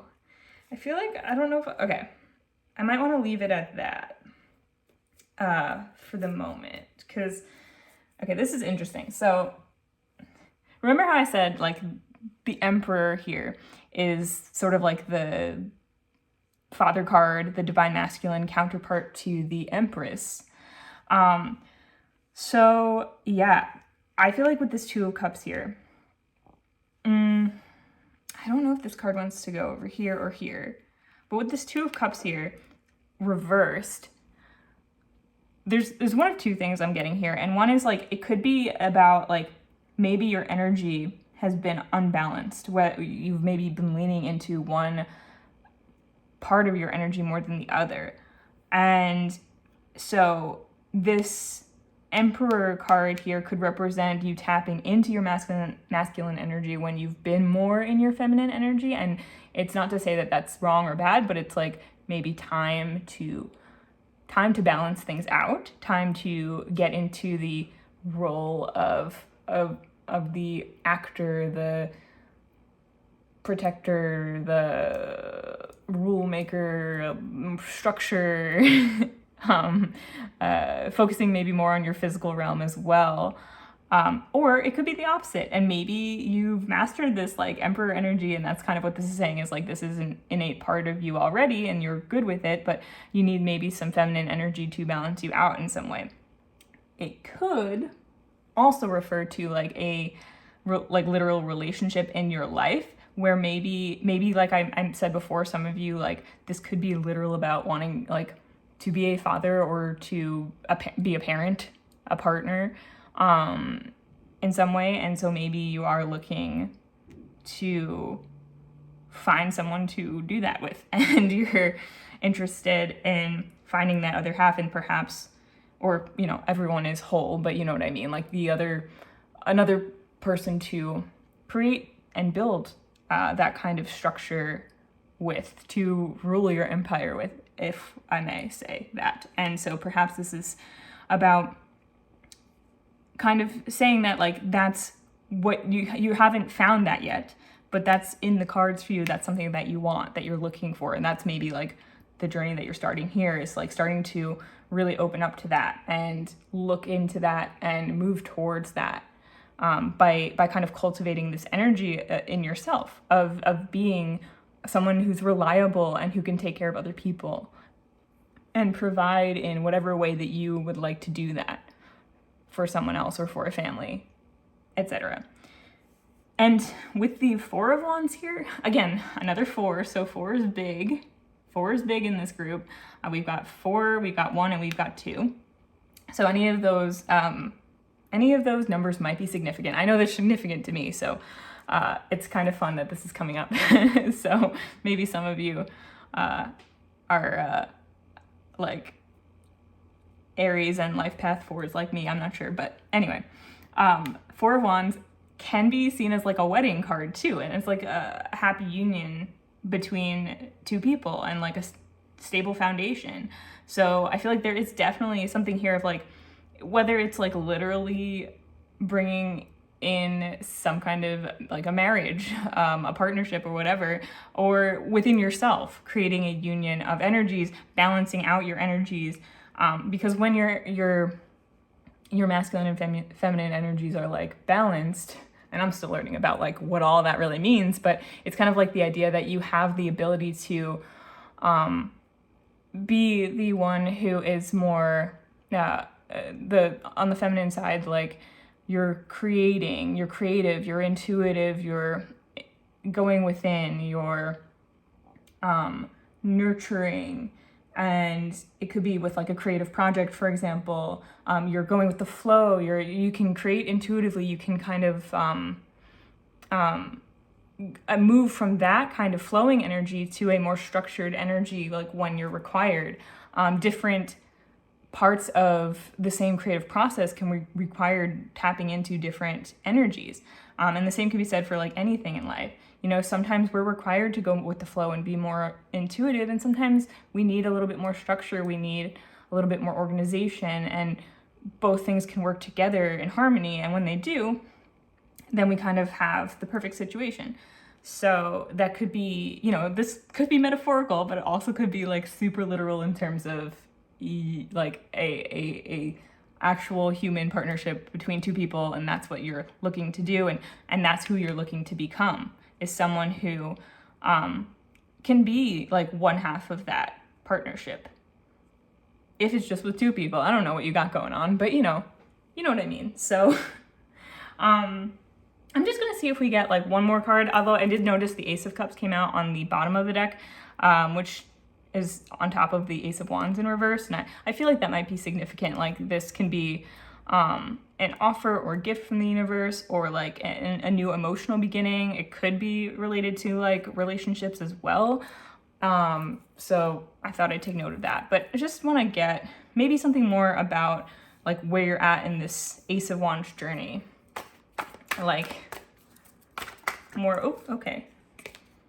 Oh, all right. Oh, and Strength on the bottom of the deck, which is just a great card for like sort of like balancing energies. I feel like there's a balance in relationship between like this woman taming this lion. I kind of feel like there's something in here about that. And there's so much yellow too, so much yellow and red.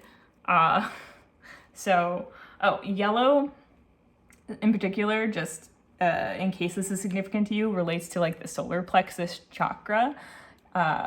So if you know anything about that, that has to do with sort of, from what I know, it's about like your self-confidence and your sense of self. So, and I feel like that goes really well with the idea of the Emperor.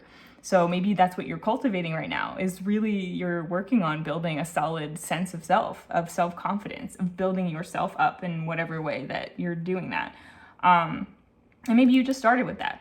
And then there's also a lot of red, and red can be the root chakra, which is like the bottom chakra, like the one on the like the lowest chakra that's like related to like childhood and like primal like energies, and like if there's any childhood wounds or anything, like it might be there. There's a lot of people who know more about that than I do, but I thought I'd bring it up. But solar plexus has been coming through a lot for me lately, so I wonder if that is significant for you. So yeah, doing things to build up your self-confidence, to give yourself a stable foundation of just like self-trust is coming through as important. Trusting yourself so that you can be trustworthy as a leader to other people, hopefully. If that is your goal. Sorry, I'm checking the time right now. Okay, yeah, we're still good. Okay, so, oh yeah, so the Fool card, I didn't even talk about it. So yeah, the Fool is literally at the beginning of the journey. This is the first major arcana card. It's card 0, and we have the Ace of Wands here. So yeah, you're at the beginning of a journey, and the Fool is moving forward with it's like a childlike wonder, an innocence, and he's supposed to be, you know.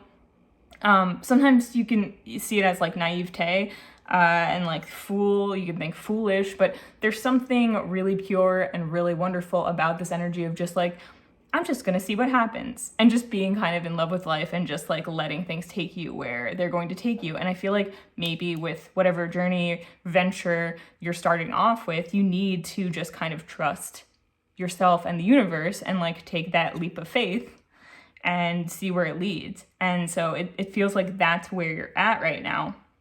And like in the example where what you're trying to, or what you're looking to create is a stable relationship, and then like a family, that could be dating for the first time, or if you've got a person that you're interested in, asking them out, doing the thing that maybe you've been avoiding with that, and taking steps towards that in whatever way makes sense for you, if that was your situation.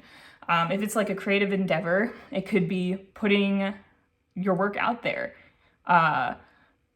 which can be really scary, and especially if it's the first time that you've done it.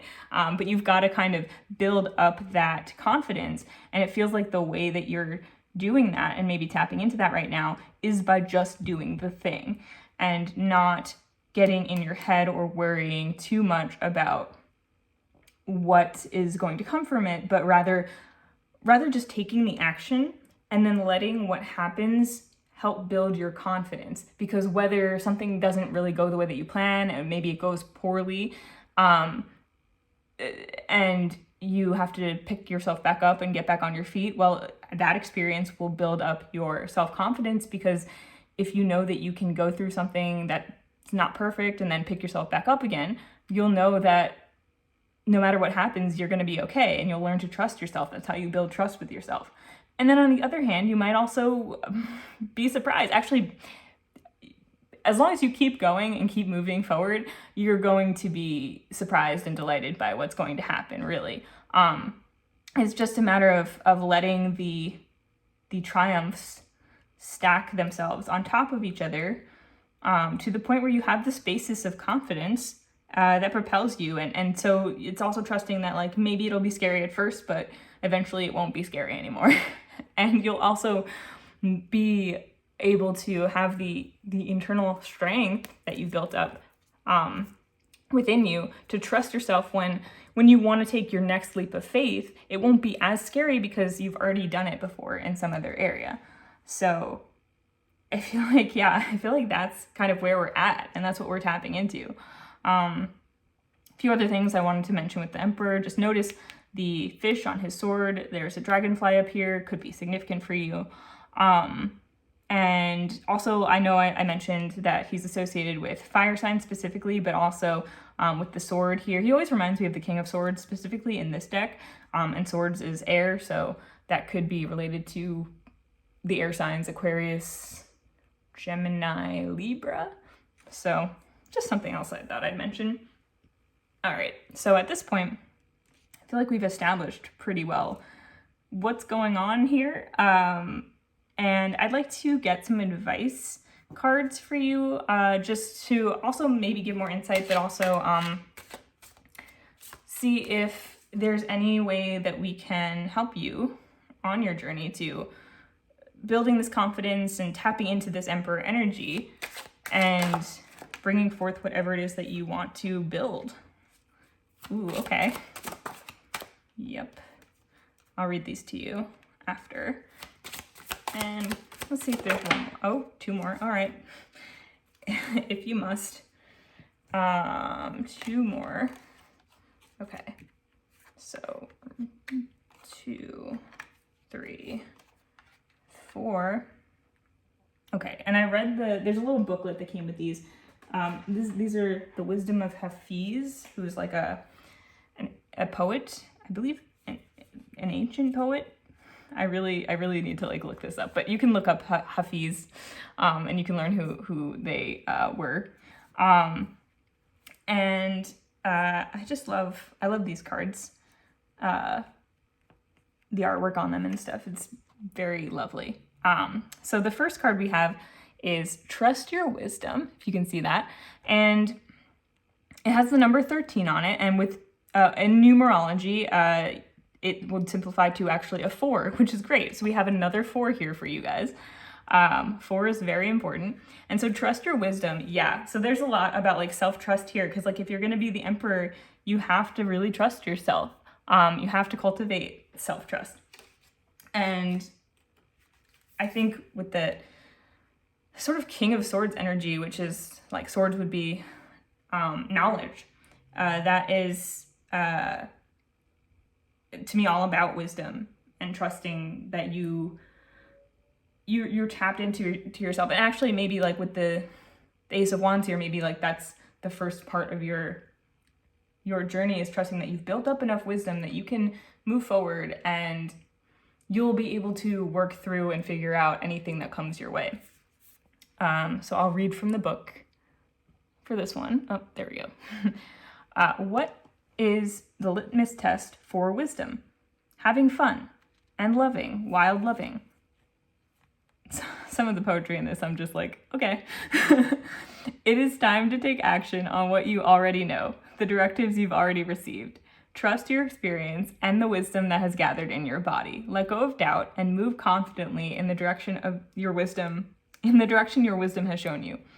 As the shackles of fear fall away, you will experience the playfulness and delight that trusting allows. Yeah, and I feel like playfulness and delight really reminds me of the Fool, which is funny because we're talking about wisdom here, and then we have the Fool, and it's like they're sort of opposites in a way, but at the same time, like maybe there's wisdom in being the Fool, in not being afraid to just put yourself out there.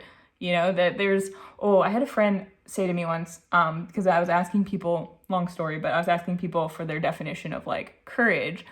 And I had a friend in their definition bring up the idea that it really depends on whether the person succeeds, quote unquote, in their task or fails, because people would see someone who did something brave and succeeded as having courage and being brave. But if they did something that failed, they might just as easily be perceived as foolish, as stupid, as crazy. And it's kind of like, if you want to really be brave, be that courageous person, you have to be brave enough to go out there not caring whether or not, like, or not even not caring, but like being willing to be that fool or look like that fool to other people, even though you know deep down like it's worth it and you might as well try it, right? Which might sound dramatic, like I don't know if your situation calls for that, but at the same time, even things that aren't necessarily a big deal to other people, to us can seem like a huge deal, can be really scary. So whatever it is that you are looking to build in your life and whatever journey you're embarking on, it might feel really big and really scary to you. And you kind of have to like let go of the idea that that if you stumble at all along the way, that it's foolish, but rather take that and keep moving forward with it and just like trust that that's exactly what you're supposed to be doing. And that's how you build your wisdom and how you build your trust, no matter how it looks on the outside. The next card is number 28, hold the connection. So yeah, 28 could also be an important number, and that reduces to 10, which reduces to 1, which is like the start of a cycle. So another 1 here. And hold the connection. Let's read that one because that one's an interesting one. So hold the connection. You are a member of such a royal family. Ooh, royal family with the emperor. There is nothing you can do to be disowned. And the eternal crown that awaits you, thousands have bowed to thousands of times. Ooh, yeah. Oh, yeah. So you're becoming this emperor, and it's like believing that. Oh, it's like I know like on a literal social level, like divine right to rule and things like that might be like trigger words and not necessarily like how we want to approach our real life like political situations, but like this idea that you have the divine right, like you are this emperor, like that's within you, that's bestowed upon you by the universe already. It's a given. So move with that knowledge and tap into that power.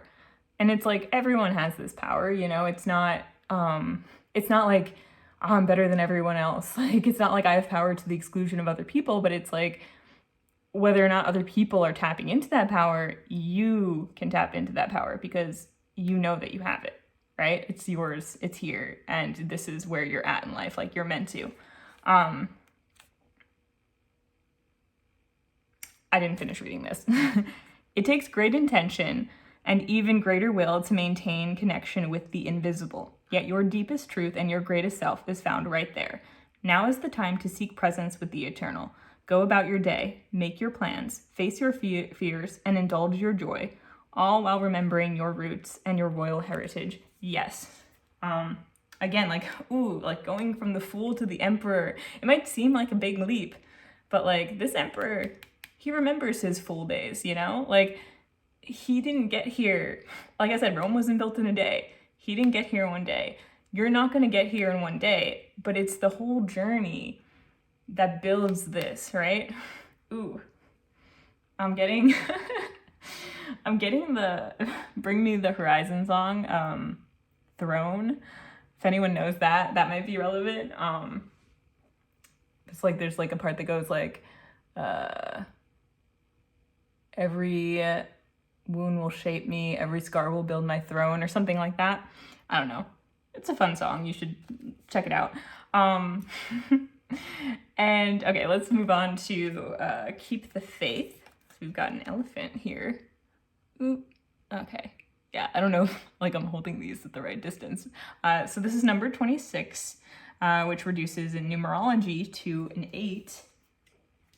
8 reminds me of strength, the strength card over here, which has an 8 on it, and also that infinity symbol, which looks like an 8. So that might be a significant number for you. And 26, keep the faith. Let's see. There we go. Faith turns into experience, and there is something I have seen that would make even the most sophisticated atheist sing, "Oh yes, oh yes, oh yes, indeed there is a God." Ooh, okay, maybe you are at the beginning of a spiritual journey and you're someone who's maybe never really believed in anything like bigger, or you shut that down a long time ago or whatever, or like anything immaterial, you just like aren't really sure what that's about. So there could be some skepticism there, and maybe you're tapping into your greater belief and exploring that curiously, and maybe that's where the fool energy comes into. You're like, maybe I'm gonna be foolish, but maybe I just want to check it out anyway, you know?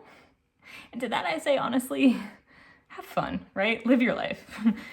Explore things. They don't have to end up being like your end-all be-all truth, but you might as well, at least you could say you looked into it, right? You tried it. And let me read the rest of it. If it didn't open, it's not your door, but this doesn't mean you should quit knocking. Keep showing up, keep knocking. Faith is the awareness that you're not alone on this journey. Another travels with you, inside you, and that one urges you to stay true to your visions. The doors that are yours will open as easily as a butterfly unfurls its wings. One moment, an impossibility of a cocoon and a chrysalis. The next moment, wonder, awe, color, and flight. Yes, so it's like, yeah, it's like even if you're at the beginning of a journey and you might face some things along that journey that don't go exactly to plan, you know, there's maybe some instability on your way to stability, like those are your building blocks to stability. So keep going. And if there's something that's maybe not working out the way that you wanted to, or not, just like maybe dragging your energy a bit, don't force it. Trust that whatever is meant for you, it's gonna come around. The doors that are meant for you will open. And it's just like trusting that and continuing on your path. That's gonna get you here. But also like remembering that it's not all about being here. It's kind of like, this is already part of you. It's really like the journey to unlocking the fullest potential of this, right? And like, it's not just about this, it's about like every step along the way. Cause that's life, baby. That's just life. Okay, and then we have Dream Wide Awake for your last one here.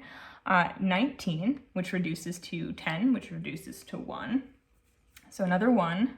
So again, you're like, oh, like one's all over the place. And then the Fool is 0. So like really you are at the beginning of some kind of journey. Your next chapter in life too. Like maybe you're not used to being in this beginner energy right now. And so you're like, oh no, I haven't been here in a while. You know, I don't remember what it's like to start at the beginning of something new. And you're nervous about that, but it's like, oh, you've got it. You're supposed to be here. Don't worry about it. Just keep going. Embrace that. Be a kid again, and in a roundabout way that'll bring you to maturity, if that makes sense. All right. I need to stop saying if that makes sense and just trust that it'll make sense to you if you're here. All right. So Dream Wide Awake. Let's see how we're doing on time. Okay, we're all right. Yeah, Dream Wide Awake. Can you see that? I'm just like putting this here, so in case you want to like pause it and read that yourself, you can do that. But I don't know if that's worth it. Anyway, the falcon realized it had stopped dreaming when its wings' current became the impetus of existence. There is only one question at this moment. What is the next vision of the grandest version of you? The grandest version of you. Life is calling on your visionary skills. Visionary. That feels very Emperor as well. To dream your future into reality. There are dreams waiting on you to bring them into the world. Welcome and entertain them all. Muse, wonder. Wander. Let your outer vision relax and soften. Tune out the distractions of the world. Turn your back on reality to allow your inner sight to grow strong. Oh, okay. So yeah, Dream Wide Awake. Like, yeah, you're bringing your dreams to life. And something on this journey as you're becoming the beginner and the fool, what is said here about tune out reality or turn your back on reality, it could be something, it could be literal. It could be like, maybe there are people around you who just like the way that they talk, it might not inspire confidence in you for what you want to do. Maybe it's just like on social media or something, people that you watch, or just in general, like the energy of the stuff that you see out there, that's just maybe like a little bit kind of the opposite of the energy that you need to bring to have this, right? And so it's saying, maybe stop listening to that or pull back from that for a while. Build your firm foundation, become strong in your self-confidence, and then no one else's vision of the world will shake your vision. Make your vision the one that takes root in your world. So yeah, it's like that idea that like everyone's kind of living in their own universe, and you're really looking around and looking at like what perspectives really help you create the universe and the world that you want to live in, and what perspectives are just not really helping that. And maybe taking a break from things that shove unwanted perspectives in your face for a while, building up your foundation, and then coming back. You can interact with the world. Like, you don't have to become a monk unless you want to,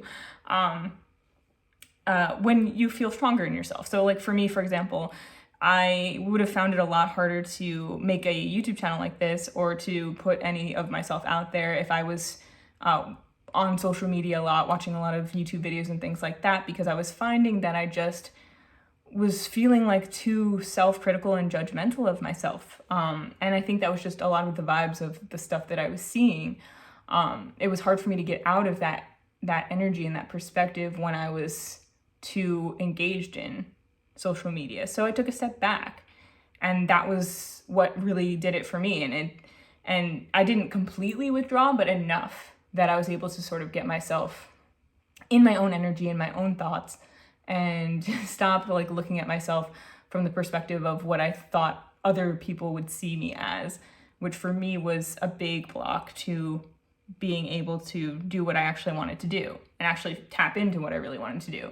And it just was like kind of like a detox, like people do, and that helped me. So maybe something like that can be helpful for you too. Yeah, cool. All right. And this card here, invite peace. I'm not going to read it, but just it's on the bottom of the deck. It's a 29.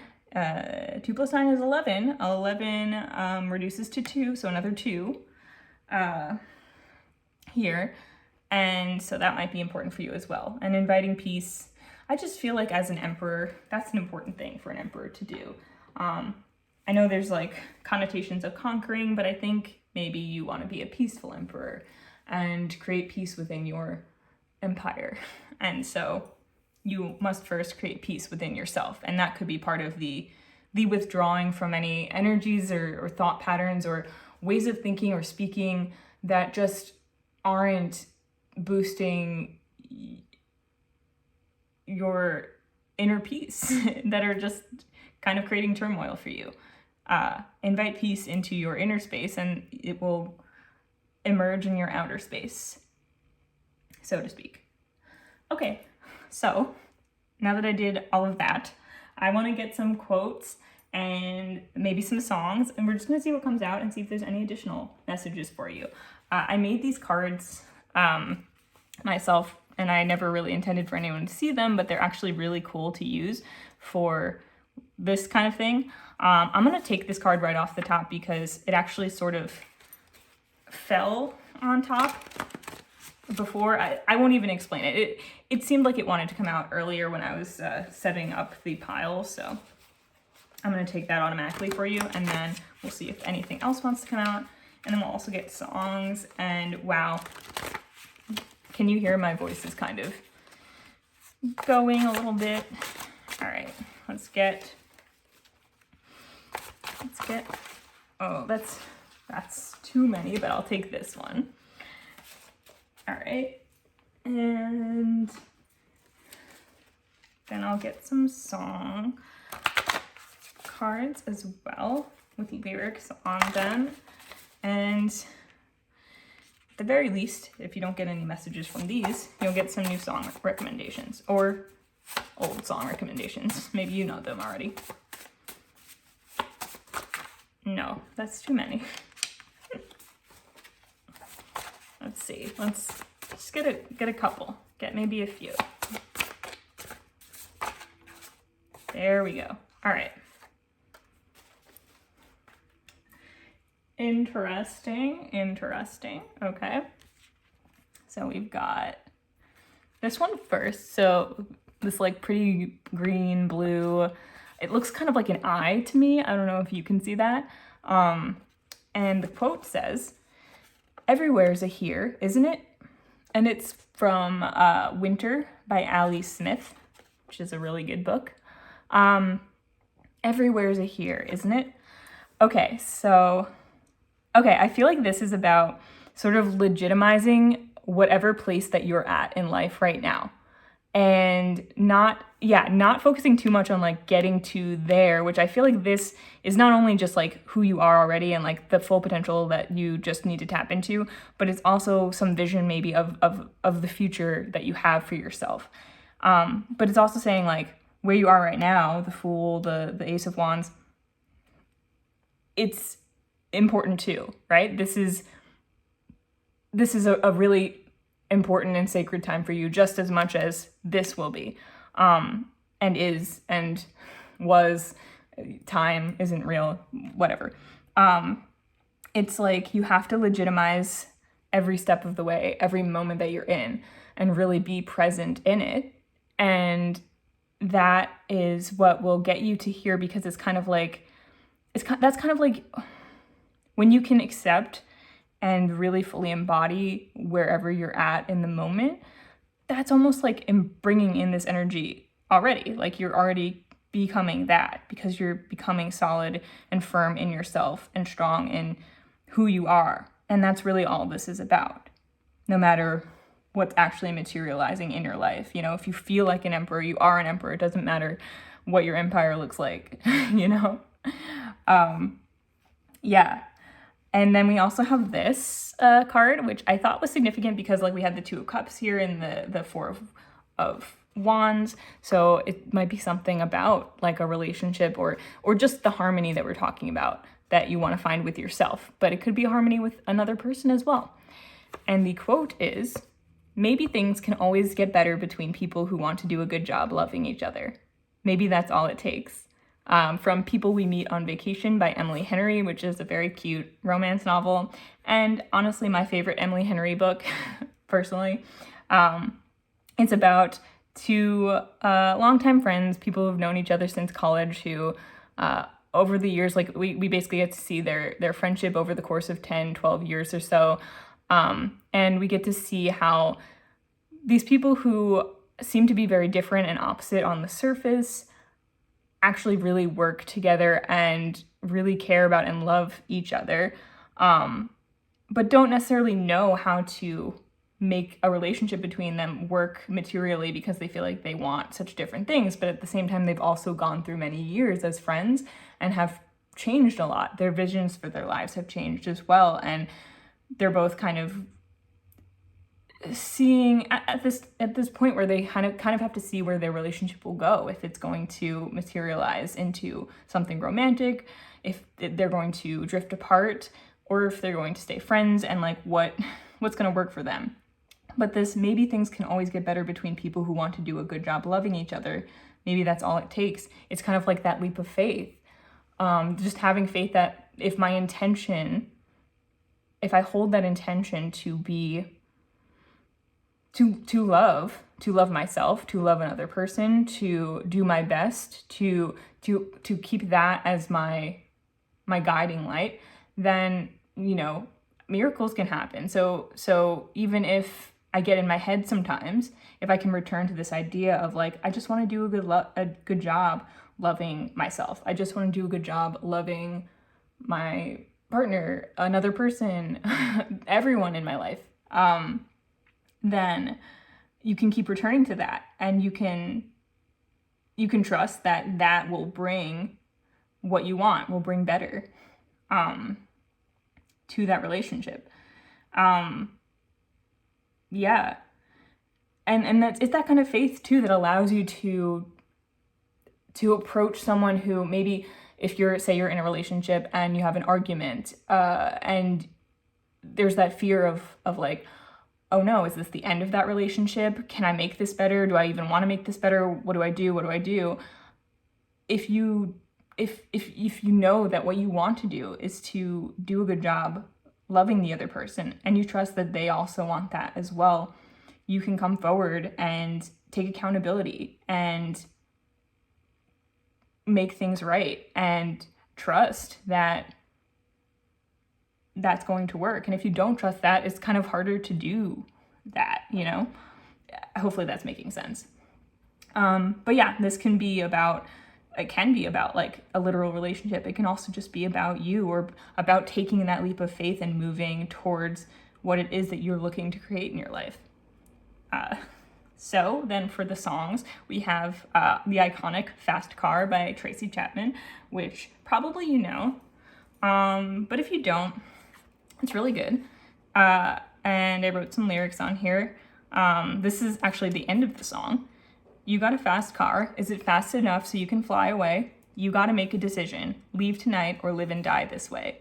And I do feel here that for some of you that might be this, you might be embarking on a new journey, and it might require you or have required you to make the decision to leave behind maybe some old patterns, some old habits, and maybe you're working on that right now, and maybe it's really hard. Maybe it's not an easy decision to make, but it's kind of saying like, you got to be that emperor, decisive, in control of your life, and you make that decision, and you can create a whole new life for yourself.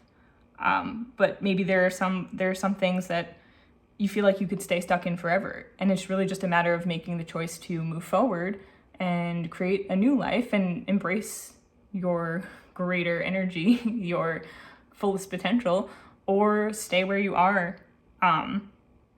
and live the rest of your life like that. And really, it's up to you. You can do whatever you want, but just trust that you're totally and fully capable of more, quote unquote, if that's what you want. So don't stay where you are out of fear that you won't make it. Stay where you are because that's what you truly want, is basically what's coming through for me. And then the last song we have is actually Down by the River, which is from Baldur's Gate 3. So maybe you like that game, or you play video games, or maybe you play D&D because it's a Dungeons and Dragons based video game. And the lyrics, honestly, if you've played that game, like, you probably don't even want to hear it because it's probably stuck in your head already. But lace your heart with mine, let your sleeping soul take flight. Take me through the night, down, down, down by the river. So this is kind of a romantic song. There's definitely some energies of that there. But it's also like, I don't know, like, let your sleeping soul take flight. It's kind of like, maybe it feels like you haven't really tapped into your soul or your like more spiritual side as much. And so it's kind of like saying, let that out. It's time to tap into that. It's knocking on the door. You're starting this journey, or whatever it is that you're wanting to take flight. Whatever part of you, whatever creation that you're looking to put out there to materialize. Whatever new stage you're looking to enter into your life. Let it take flight. Yeah. Ooh. This was really interesting. But I hope that you got something out of that. I feel like we're done here. I feel like we've really covered it. So yeah, great energy. Thank you for letting me connect with you, Pile 2. And I guess before I go, I'll let you know that I do have a website, sunflowerphilosophy.com, which I'll link in the description. And my mom and I do some hypnosis. We do tarot guidance sessions or recorded tarot readings if you're interested. My mom also does human design readings, which can be pretty cool. So you can check that out if you want. And other than that, I just hope you have a wonderful day and best of luck on your new journey. I think that you're gonna kill it. Actually, I know you are. So, because as we discussed, that's already you. So, yeah, thank you so much. And hopefully I'll see you again soon. Hi, Pile 3. Welcome to this reading, which is about getting to know you. Who are you? In this world, how do you see yourself, and how does maybe the universe or a higher perspective see you, and what aspects and elements of yourself do you need to reflect on or know about, or just need to be brought to your attention right now. That's the idea with this reading. I will say, Pile 3, that I did have to start your reading over because I had some technical difficulties. So that's why I would have pulled these cards on camera, which I did in the previous recording, these extra cards over here. But I ended up having technical difficulties, so they're already shuffled and pulled for you. So it is what it is. But at least we can get into the reading maybe a little bit quicker for you guys. And these two cards right here, this little card and this bigger card, they were always pre-pulled. I did that for every pile. So these are the ones I'm going to get into first. The smaller card is going to represent your physical reality, where you're at in life right now, and or how you might see yourself, or basically like this should relate to something about you right now and where you're at in your physical reality. And then this bigger card is going to represent maybe, I've been intending it to represent maybe a part of your higher self or your soul, or a higher perspective on you and who you are and truly meant to be, and seeing what comes through with that. And obviously knowing that people are complex and fascinating universes unto themselves, I'm definitely not going to scratch even the surface of like all of the complexities of who you are. But the idea is that whatever's coming through is just important for you right now, and maybe a part of you that's important to highlight right now. And hopefully will help you get to know yourself a little bit better and give you some things to consider about who you are, and also just introduce you to me, because that's kind of what I want to do, considering that you can be watching this at any time, but for me, this is the first video that I'm posting on this channel. So yeah, it's a little introduction. Oh yes, and also if you chose this green stone, then you are in the right place.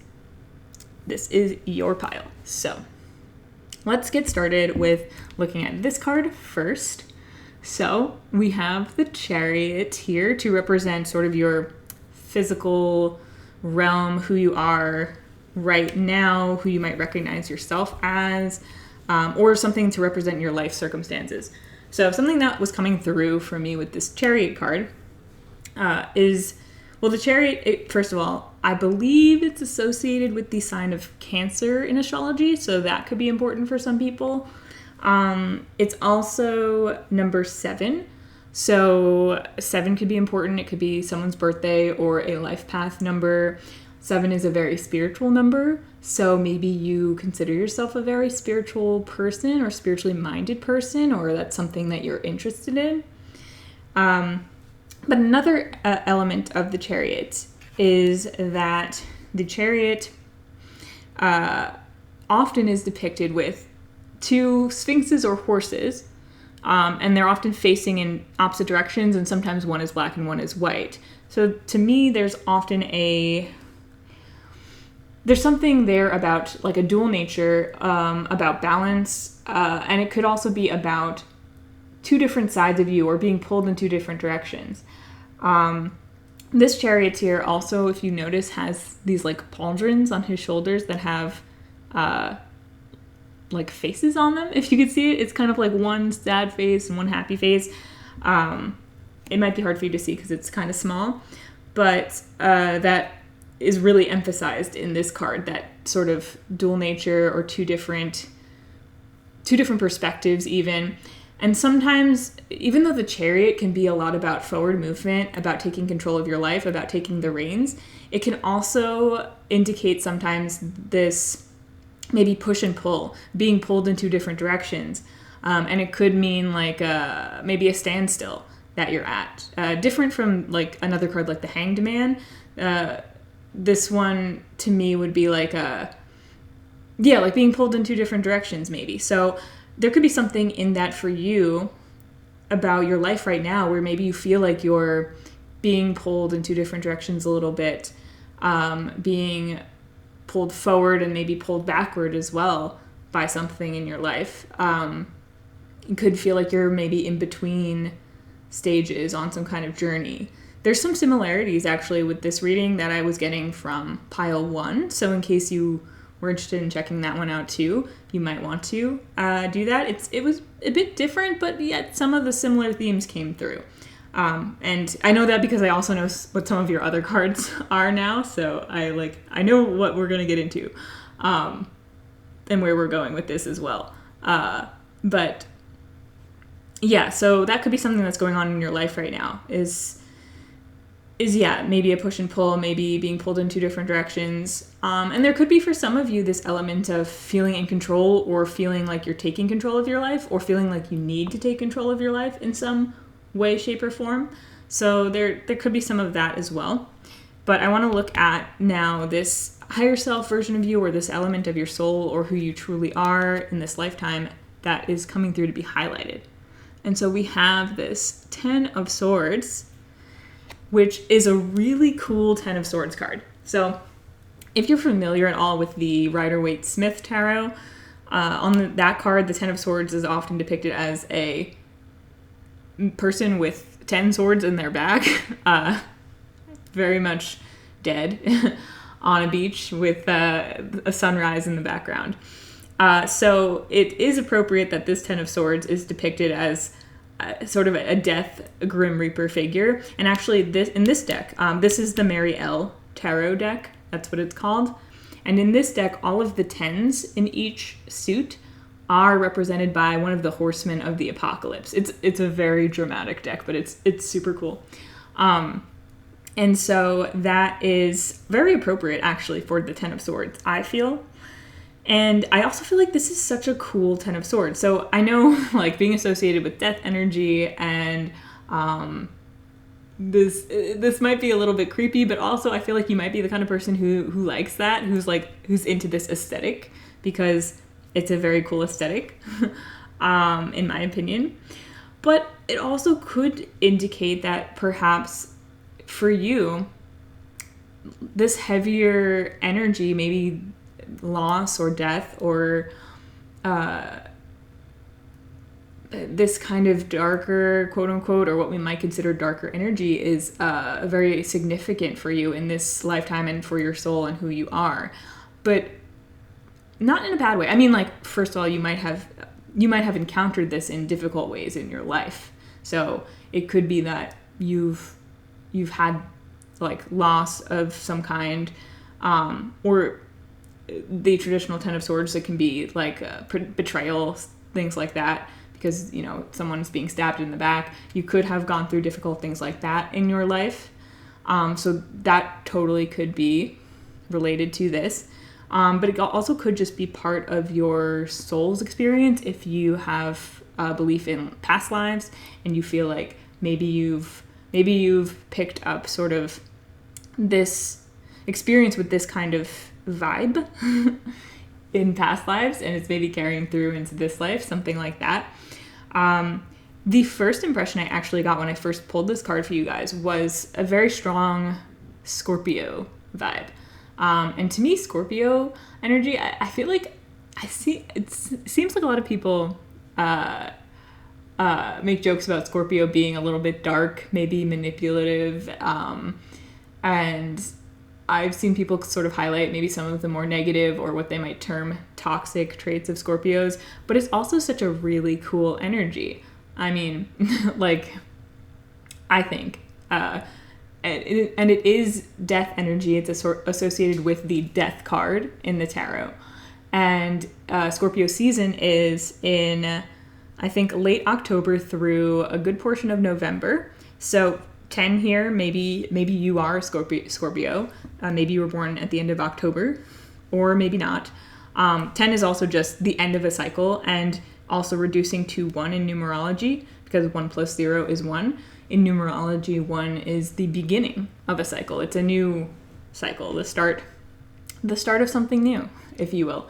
And so that energy is really cool, and it can be really challenging to go through, and it can be really challenging for other people to experience, because death can be literal, but it can also just be metaphorical. And it can be this experience of perhaps a significant part of your life coming to an end and transforming into something new and having a new start, which can feel like death at first, because it can be kind of scary, and you might not know who you are anymore, and you might have to be open to the experience of rediscovering that. And so that could be either an important theme in this life. Maybe you've been through cycles like that in this life, or you are going through one, or maybe you maybe you also bring this sort of experience out in other people as well. And not in like a bad way or a way where you're like trying to cause chaos in other people's lives, but maybe the role that you're meant to serve is for a lot of people. You show them where maybe something in their life needs to come to an end and where they need to transform, whether through just existing and kind of having that effect on people, it can happen, or by actively maybe being a part of people's lives who are going through that in some way, like having a job where you're talking people through and working with people through tough transitions in their lives. So, and maybe that's also just part of your path, whether you're meant to actually actively seek a career in that area, or you're meant to just be that person for other people as you traverse your life in this lifetime. There is a lot here, I think, about transition. Yeah. About transition. This is a really transitionary card, and I feel like the Chariot here, it might be someone in transition in a sense, from maybe one place in life to another, one way of being to another. So let's look at the extra clarifying cards that we got for you and get some more information. So I kind of laid them out. I'm doing it differently for every pile depending on how things shake out, because everyone's different and sometimes different things need to happen in each pile. So for your pile, it sort of happened neatly that we have 2 cards that I feel like are meant to clarify this side and 2 cards that are meant to clarify this side. So that's how we're taking this. So I want to look at these over here first, because what we were talking about, and it was, okay, before I get into this, it was really fun because in the first version of this reading, I didn't know these cards were going to come out. So I started talking about the sort of different faces on the chariots here and the horses facing different directions, and wasn't sure if I was getting at the right thing. But then these 2 cards came out and I was like, aha, there it is. It's confirming.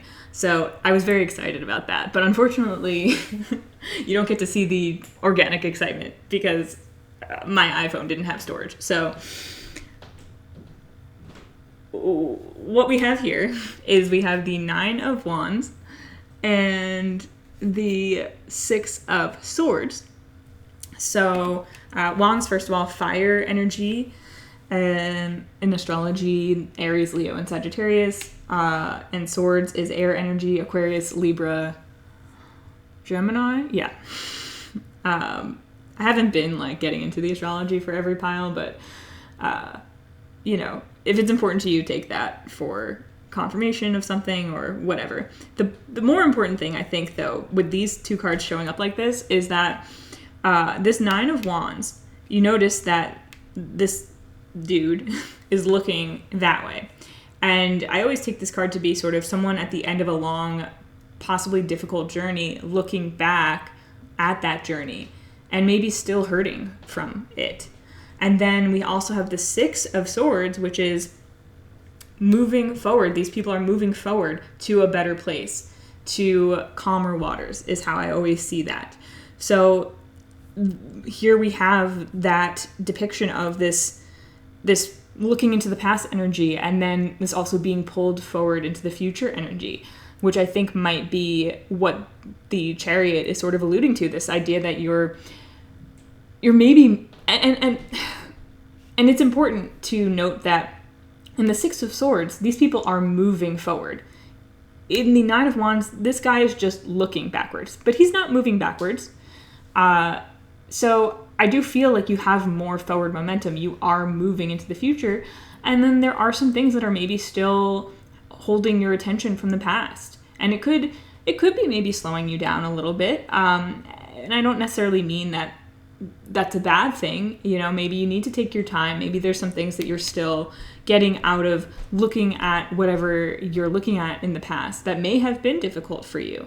It could be because we have this 10 of Swords here, that a major part of this lifetime has been a difficult cycle and a transformation that takes time, you know, a big transformation like that.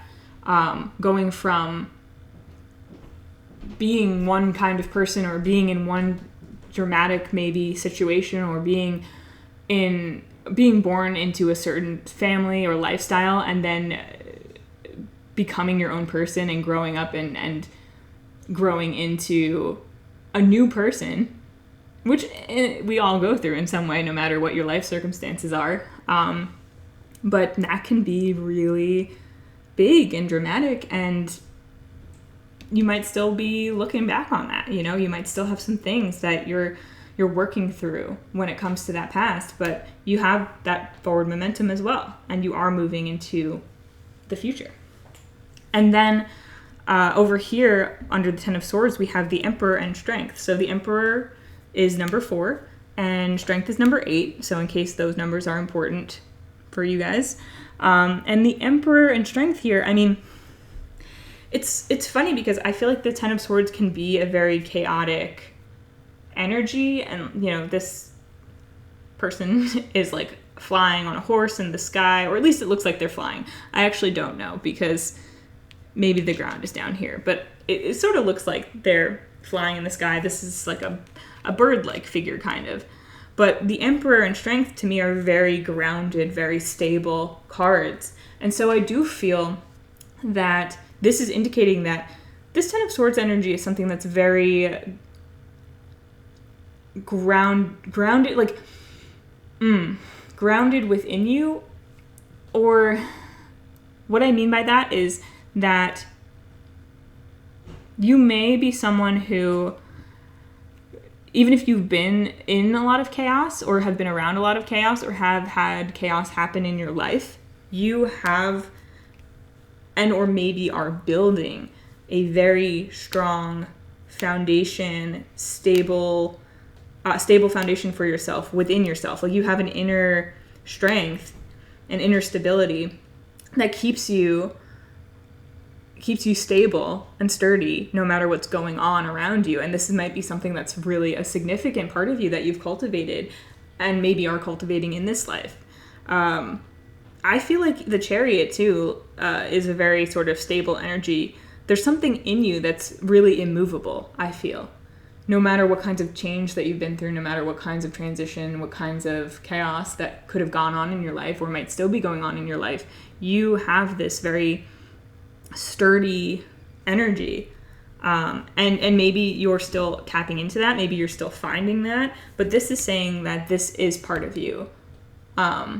And it's something that if you don't feel quite so stable or sturdy, or like you've built yourself a foundation of emotional stability. I feel like Strength for me is very much about emotional stability and like a balance between two parts of yourself, a taming of the beast within, perhaps. This woman and this lion, you know, they work together, right?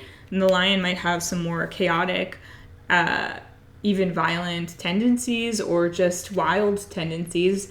And then this woman tames them, but to me, not in a way that keeps the lion trapped, in a way that soothes the lion, and they work together, in my mind, in a way that's productive for both of them. And so that's kind of like this taming of your inner chaos, maybe, and your inner, anything that's gone on within you that has been maybe in the past out of control. And with the Chariot, again, maybe you are taking control. Maybe it's like you're taking control of your life and moving yourself into this better future with an eye still on that which you have left behind, you know.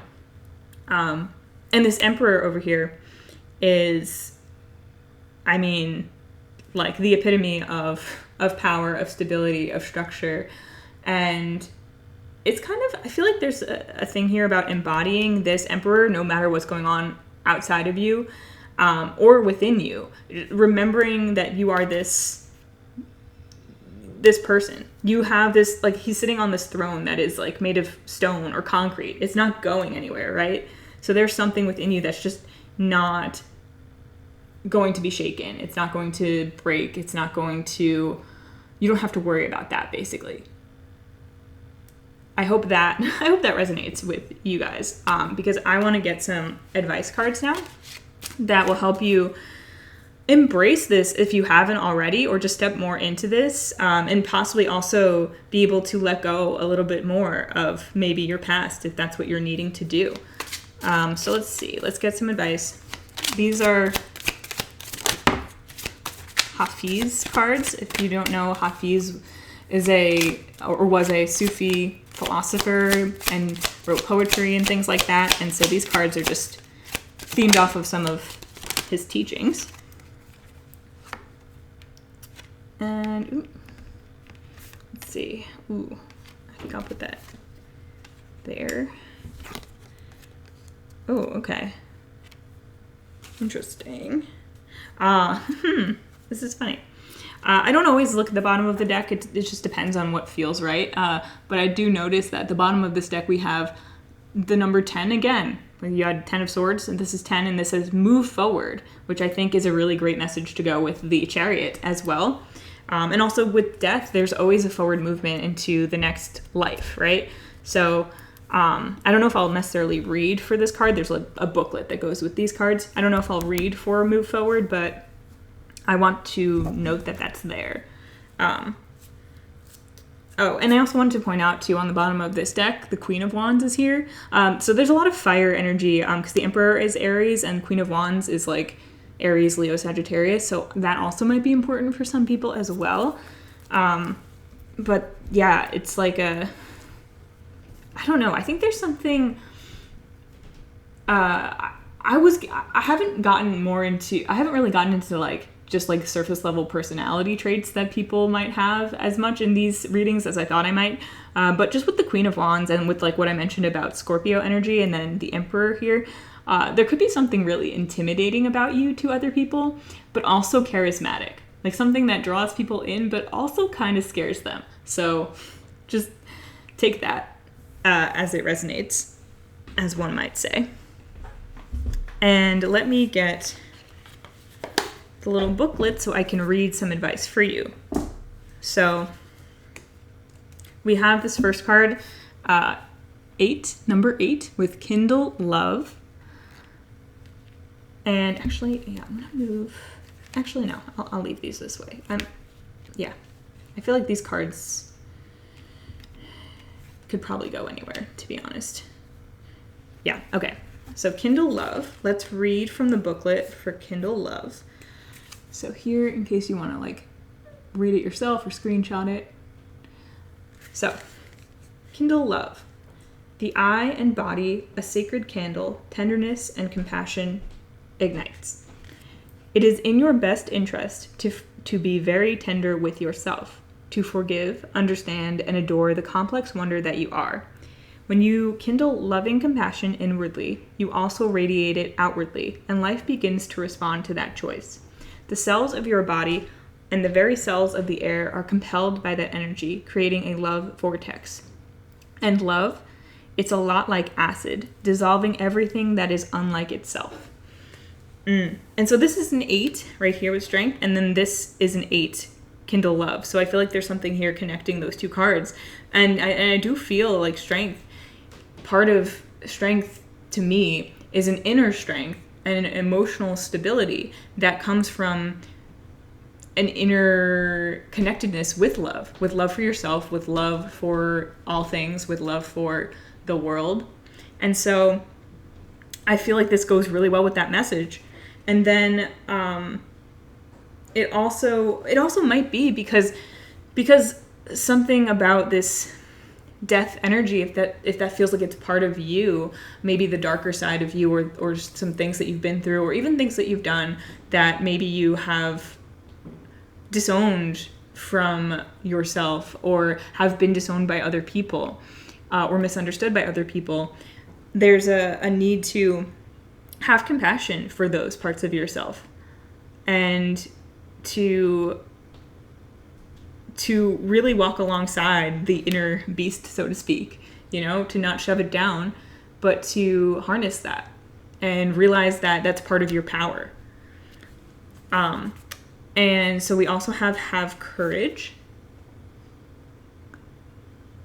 with number 43. So just something about 43, that simplifies to a 7. So we have the 7 over here with the Chariot as well. And 4 and 3 also, 4 is the number of the Emperor and 3 is the number of the Empress. So maybe those two, like that sort of like union of the Emperor and the Empress is significant to you. The Emperor is like the masculine, in its best form and most exalted form. The Emperor is the masculine energy of order and and structure and stability, and the Empress is the counterpart of that, the creativity, chaos, although I don't know if chaos is a word that's often associated with the Empress, but it's like the mother, the nurturer, the creative energy, the feminine. So that might be significant here. But also have courage. Obviously, it seems like with strength too, with the lion, I also often associate strength with courage as well. So there is something here about courage, and maybe you have been very brave in your life, have had to have a lot of courage. Well, you do, honestly, to go through a big transformation. It takes a lot of courage to go through that. And so that's definitely here, and maybe this is a reminder to embrace that part of you that is courageous. Acknowledge that. Love that. And yeah, don't you don't have to be humble about it. You are very courageous. So this says, every moment is courage and hope. It is better to have courage than to have regret. In the long run, one is far more costly than the other. Courage is the open-heartedness it takes to be present in the world even while afraid, having the heart to forgive when no one asks, possessing the daring to try something new, even when afraid of ridicule or rejection. Embody the love of curiosity and compassion when everything in your world insists on smallness and predictability. These are the ways of the everyday heroine on her journey to an authentic, wholehearted life. Yeah, so I think with this, maybe with the 9 of Wands here, there are some things that you're looking back on with regret. And this is saying, have the courage to leave regret behind, to move on from regret, which might be easier said than done. And hopefully, if you are dealing with things from your past that are difficult, you have ways of managing that and of working with that. And if you don't, maybe this is something that you've been considering, working with a therapist or working with energy healing in some way, whatever your preferred method of self-love, self-care, whatever feels right to you, but it's having the courage to move on from the past, to move on from this, which again, I feel that you're in the process of doing, right? And so if you feel like you're not quite there yet, nothing wrong with that. It's all part of the process. You're exactly where you're meant to be. And this have courage is just reminding you that, first of all, you already have the courage. And second of all, you can always tap into that, even when you're not feeling it, right? And when you can leave this behind, you can be more present. Ooh, okay. Something else that came through kind of late, but with this being pulled into the future and also the past, maybe there's some difficulty here being present. This Chariot is sort of caught between the past and the future, but where the Charioteer is at right now is the present. So maybe mindfulness and being present is something that's really important for you to learn right now. Maybe you are learning it. Maybe you are struggling with it. Maybe you're not feeling very present. You're either maybe projecting. I was feeling a bit anxious actually when I started this reading. So maybe there's some projecting into the future or focusing on the past and not enough just being in the now. And obviously that can be really difficult, being in the now, especially when maybe there are a lot of patterns that we've built up over time mentally that keep pulling us back to old anxieties, because anxiety is often about projecting into the future, and it can often be projecting the past into the future. which hasn't happened yet, right? And then depression can be really focusing on the past, things that happen that you feel like you can't change, you can't do anything about, and you feel helpless to, but you're still looking back there, which is unsatisfying because ultimately you feel like there's nothing you can really do about that, right? So yeah, there's really an emphasis here on being brave enough to just be in this moment now. And it could be hard because if you are in this transformation, you might feel like you're in a limbo between a past and a future. And again, like none of this is even meant to be a critique or a criticism at all. It's actually just highlighting something that could be coming up for you that I want to acknowledge, because it's definitely been a part of my life as well. Is I've been in those energies of feeling like I've been in between a past version of myself and a future version of myself, and having trouble staying with me right now. But the thing is, when you are able to be with yourself as you are exactly in this moment, that's the only way that you really find your future self, right? By becoming it right now, by learning who you are at this moment. And so presence, mindfulness, being able to sit with yourself, to detach from whatever emotion is coming up within you, but to notice it and to acknowledge it, not push it down, let it be there, but also not associate it with maybe thoughts and memories as you're used to being. Maybe just notice in your body how it feels without creating a story around it. And that's really what mindfulness is all about. And then the more that you can do that, the more you might find that it's easier to let go of these emotions.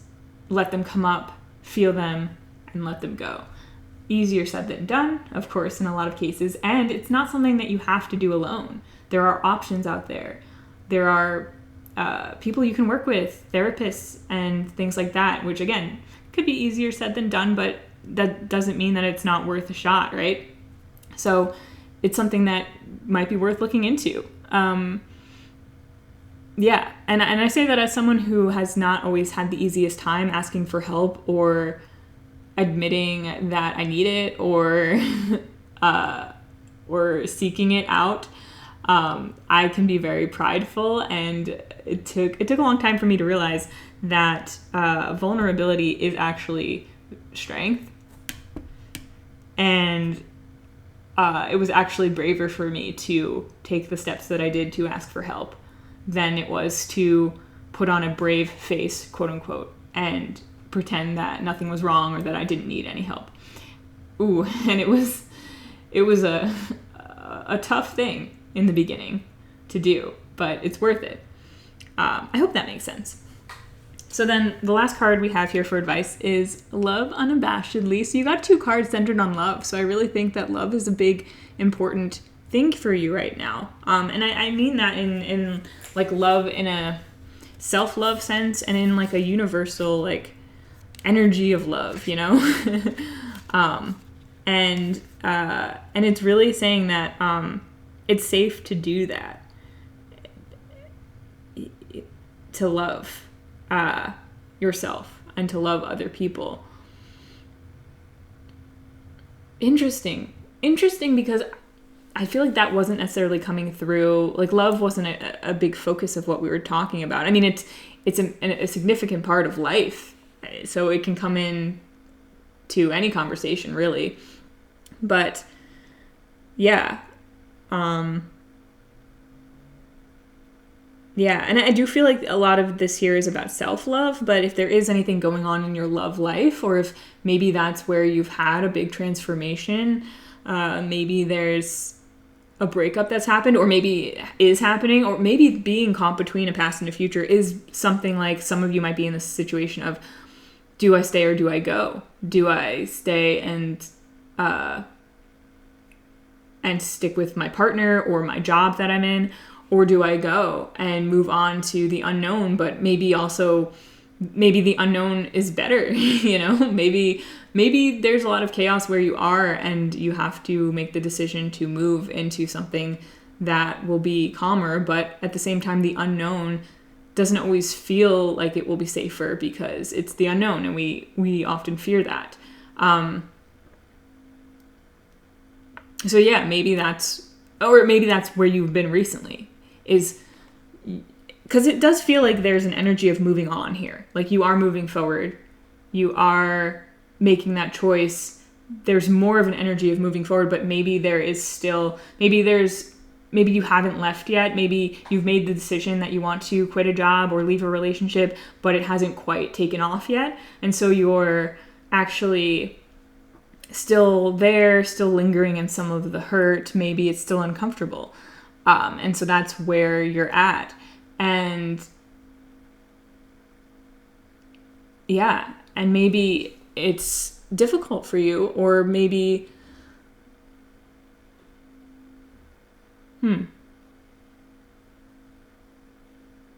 yeah, I don't know. There's a lot of different possible scenarios that are coming through for me in this one. Because initially I didn't necessarily think it was about a specific situation that you're still caught in the middle of. But I think for some of you it could be. It could be something where you're still making the decision to make a change, to leave. And you've maybe got one foot out the door, but you're not quite there yet. So anyway, I haven't even read this one yet. Love unabashedly. Let's read that. Once the moon and I got arrested for such wild love in public, so we now meet secretly.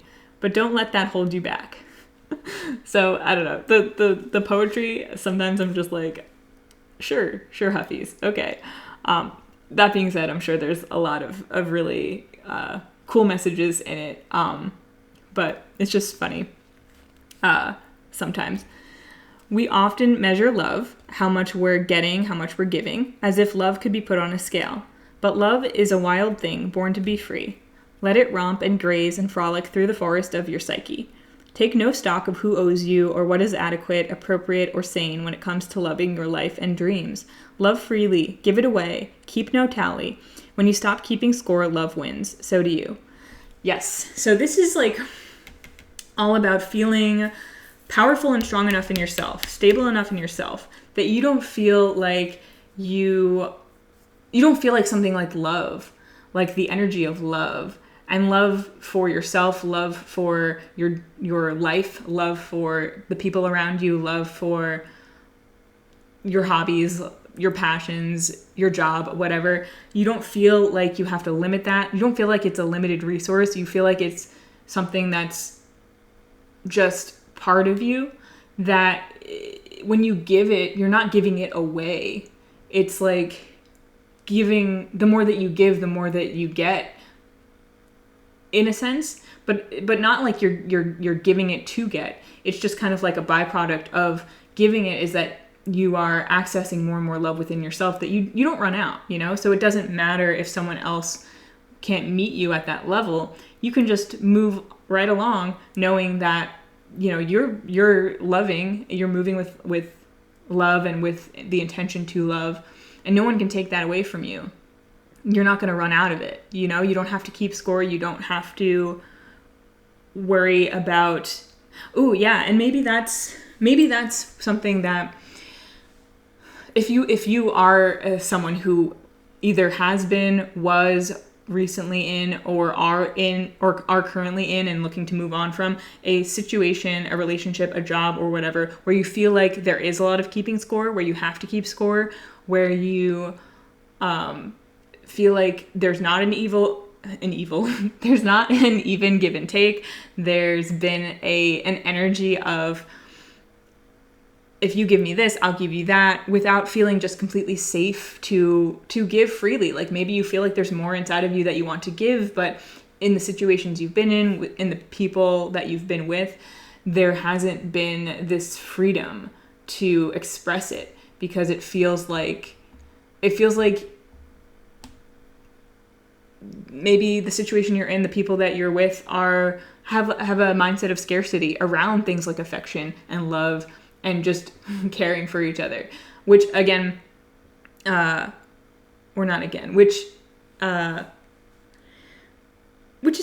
very common, I think, in our society currently, feeling like there's a scarcity in love, whether in a general sense or in a romantic sense. There's a lot of scorekeeping, honestly, in the way that people talk about love. And it's exhausting.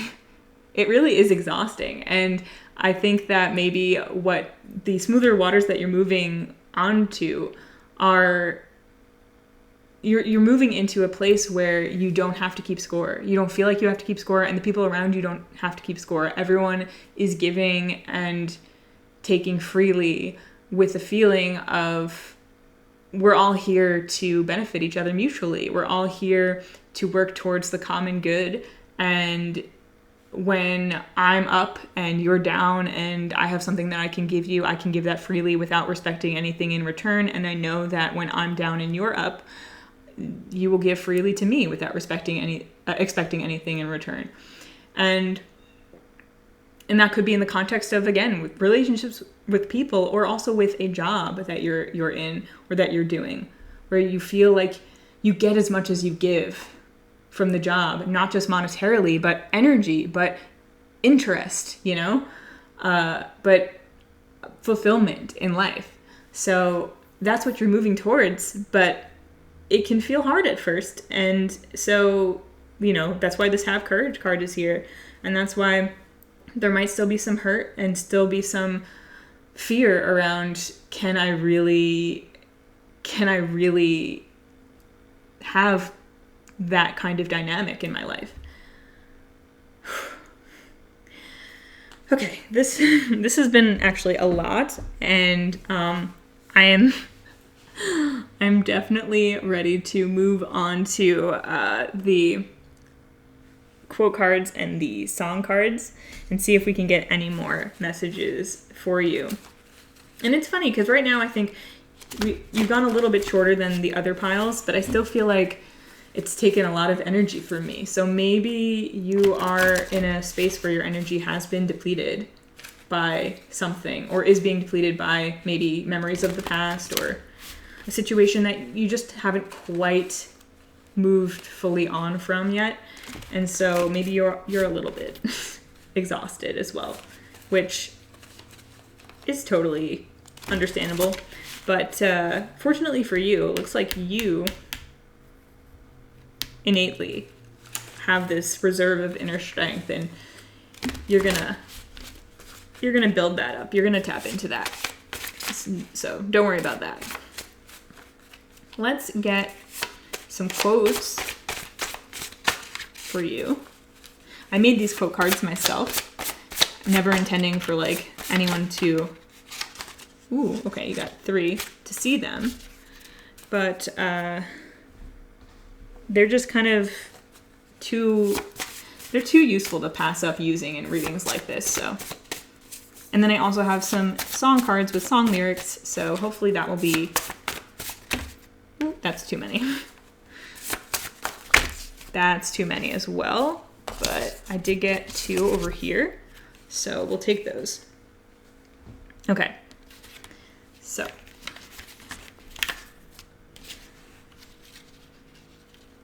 okay, I want to put this, yeah, I feel like this does go here. Ooh, okay. All right, so this first card here has 3 little characters, a butterfly, a fox person, and a cat. And they're standing together. They're meant to be friends. They're just characters I made up. And the quote on the back says, "Queer ducks flock together." So maybe going back to that sort of energy of potentially being misunderstood, maybe you have felt like a bit of a queer duck. And I'm using the term queer here in the original context. It's from the book Ella Enchanted by Gail Carson Levine. And it's being used in the context of meaning strange. But of course, in today's language and in the language, well, not just today, but in the past couple centuries, it's also come to mean or come to be associated with the LGBTQ plus community as well. So maybe that's part of your identity. Maybe that's part of if you've experienced rejection or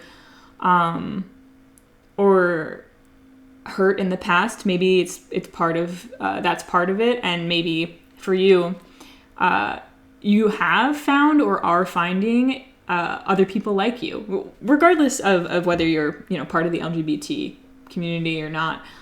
Maybe you're finding your people, or you're looking to find your people. And this is a reassurance that if you haven't yet, they're out there. And if you have found some people who are like you, this is a reminder to appreciate them and to focus when you are maybe getting stuck in past memories or things that are difficult, to bring yourself back to the present with gratitude for the people who are currently in your life, who maybe are providing you with that sense of community that you need. And with the Kindle Love and Love Unabashedly, it's also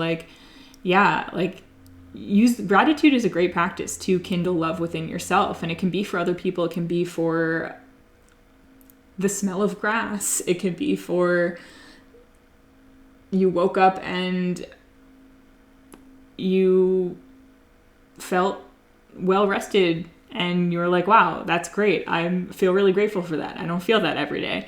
Whatever it is. I feel like that can help you be more present and can help you kindle love within yourself, for yourself, and spread that outwardly as well to other people. But yeah, there's something definitely here about finding your flock and about finding people who love and acknowledge and resonate with the uniqueness of you. And yeah, I don't think I said this directly, but I do feel like there was something I can get with sort of the death Scorpio energy is maybe a sort of a wall, having a wall up between yourself and other people, maybe feeling a little bit different and very internal and not necessarily expressing that outwardly. And so maybe there's something there about taking those walls down. And also it could be about if you've gone through or are going through a transition in life, sometimes you end up moving on and losing people because you're moving to a new place, or you're leaving your old job, or your old friends don't understand some of the changes that you're going through and just aren't on board with that. And so you might find yourself alone for a time, and it might take some time to find your new flock. So it's saying that there are people who are out there who are down with the new you, and you just have to keep being you and they'll find you. So that might be important for some of you to note. And then we also have this card. And on the back it says, please don't apologize for the act of experiencing pain. And this is from The Truth of the Divine by Lindsay Ellis. And so, yeah, to me, this is saying, if there are things that you're holding on to that are painful, that you haven't moved on from yet, if you are experiencing a painful ending or have experienced one recently, that's okay. That's all part of the journey. And it's not a thing that you have to feel ashamed of or feel like, why haven't I moved on yet? Why am I experiencing this pain? It's actually just being able to allow yourself to experience that. That's going to ultimately bring it to an end. It's going to close out that chapter for you, but you just have to let it take place for as long as it needs to. With any ending, there's the process of grief, and you can't expect yourself to grieve on a timeline that is most convenient for you or for someone else, right? It's kind of got to take its time. It's got to be processed, and you can't force that. You can help it. You can take steps that will help you on your journey to help take care of yourself, but you have to kind of let go of the expectation of, I will stop feeling grief on this date, at this time, this many years out, this many months out, whatever. It's kind of like accepting that as part of your life for a time and allowing it to be processed, and perhaps one day it will naturally become less and less to the point where you don't feel like it's pulling on your energy anymore. But you can't force it. So it's not something that you need to apologize for, and hopefully people in your life don't ask you to apologize for experiencing pain. But even if they don't, I know sometimes it's hard to forgive yourself sometimes for feeling bad. Sometimes you feel bad about feeling bad, right? And this is just saying that if you do feel that way, don't. It's part of your life. It's part of your journey. And part of who you are is someone who can take that and turn it into something new, a new life, right? This is part of your soul. And if you do believe that, and if you do accept that, then there's beautiful things waiting for you. But it's not about getting to the beautiful things. It's about accepting where you are right now. And then we have words. And the quote is, "If you have big ideas, you have to use big words to express them, haven't you?" And this is from Anne with an E. The show specifically, although it could be a quote from the book Anne of Green Gables, I just have only seen the show, and I love that show. And so, yeah, there's something here about maybe needing to express some things in words. So maybe there's a conversation you need to have with someone, or maybe in general, writing down, maybe journaling could be important for you if you are processing something. It definitely helps me. It's something that I started doing when I was having an experience of feeling like there were a lot of things coming up in me that I wanted to express, but I didn't know how to, or I was too afraid to express them to other people. And sometimes it was good feelings, and sometimes it was bad feelings, but it was always intense, and it was always the feelings were always associated with some kind of rumination, so some kind of like story that I was telling myself in my head. Again, whether more on the positive side or more on the negative side, I just needed to get them out. And so something that ended up helping was journaling. And it was weird at first because ideally when you're journaling, even if you're writing stuff down, it's in a place where most likely no one's going to see it. I mean, there's a possibility that could happen, but really it's just meant to be you. You're writing to you. You're just writing whatever's coming out of you, right? But it can still feel like you can still feel self-conscious about that if you're not used to doing that. But I have to say, once I started doing that, once I really got to the point where I felt like I need to get things out and this is the only way I know how to do it right now, and I just did it, it did help a lot. It helped me empty my thoughts, but it wasn't something that necessarily felt like it was helping right away. It was something where I just had to keep doing it. I might have still felt kind of miserable the first few times after I did it, but eventually it became a practice that did feel like, it felt like I was emptying my mind by putting the words on the page. And in some cases, maybe going back to them and analyzing them can be helpful, but in some cases it's just getting them out, just writing it down and then forgetting about it. And it's weird how that works, but like it does help me take my mind off something. Like it's almost like since it's been acknowledged, it can now just settle into the past. And so, yeah, maybe you want to write some journal entries of things. If you've been ruminating on them, just put those words down on paper. And another great way too is if there's people involved in your ruminations, like people who you want to have conversations with, but you can't for some reason, or people who have passed that maybe you had some unresolved things that you wanted to say to them, or people who are no longer in your life, or just people who are in your life, but you just don't know how to communicate what you want to communicate to them. Write letters, write letters, keep them secret, keep them safe. You could rip them up or burn them after the fact, but just write it down and get it out. And that honestly could really help with this process of moving forward.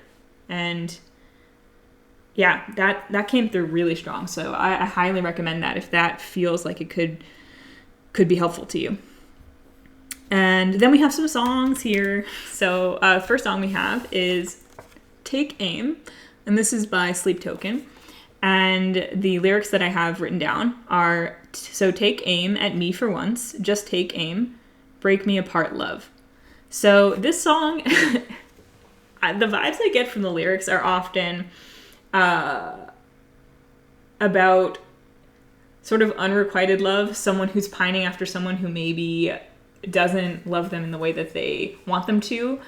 It can give me the vibes of, someone who's maybe in the friend zone, as we might put it, but not quite able to get past that point, wanting someone to choose them.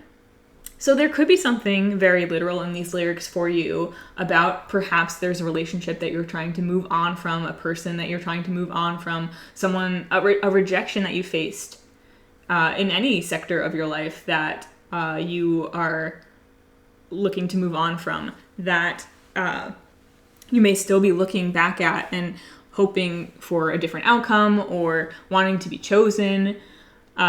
And so that could be part of what you're ruminating on from the past. There's also just a message if we just look at the title of the song. And then I also drew this little bow and arrow here. First of all, that could be Sagittarius energy, just in case that resonates for some people. But also, it could be about setting your sights on a new goal, on a new version of you, on a future, on a specific intention, even just for like the day or for like this moment, taking aim at something specific, some kind of experience you want, in a positive way, in a way that's moving forward, that's taking you in the direction you want to go, and really going with that. So there could be something here about you taking aim as well towards something that you want, and getting really clear about who you are and what this sector of your life is going to, or this next chapter of your life is going to look like. And then finally we have Roll with the Changes by REO Speedwagon, which I feel like is very appropriate for the Chariot card. And the lyrics we have are, as soon as you are able, woman, I am willing to make the break that we are on the brink of. My cup is on the table, my love is spilling, waiting here for you to take a drink of. So if you're tired of the same old story, oh, turn some pages. I will be here when you are ready to roll with the changes.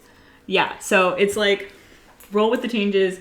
It's very much giving the Six of Swords, moving into the future, the Chariot being about like, the charioteer, hopefully taking control of your life, moving forward, rolling with the changes.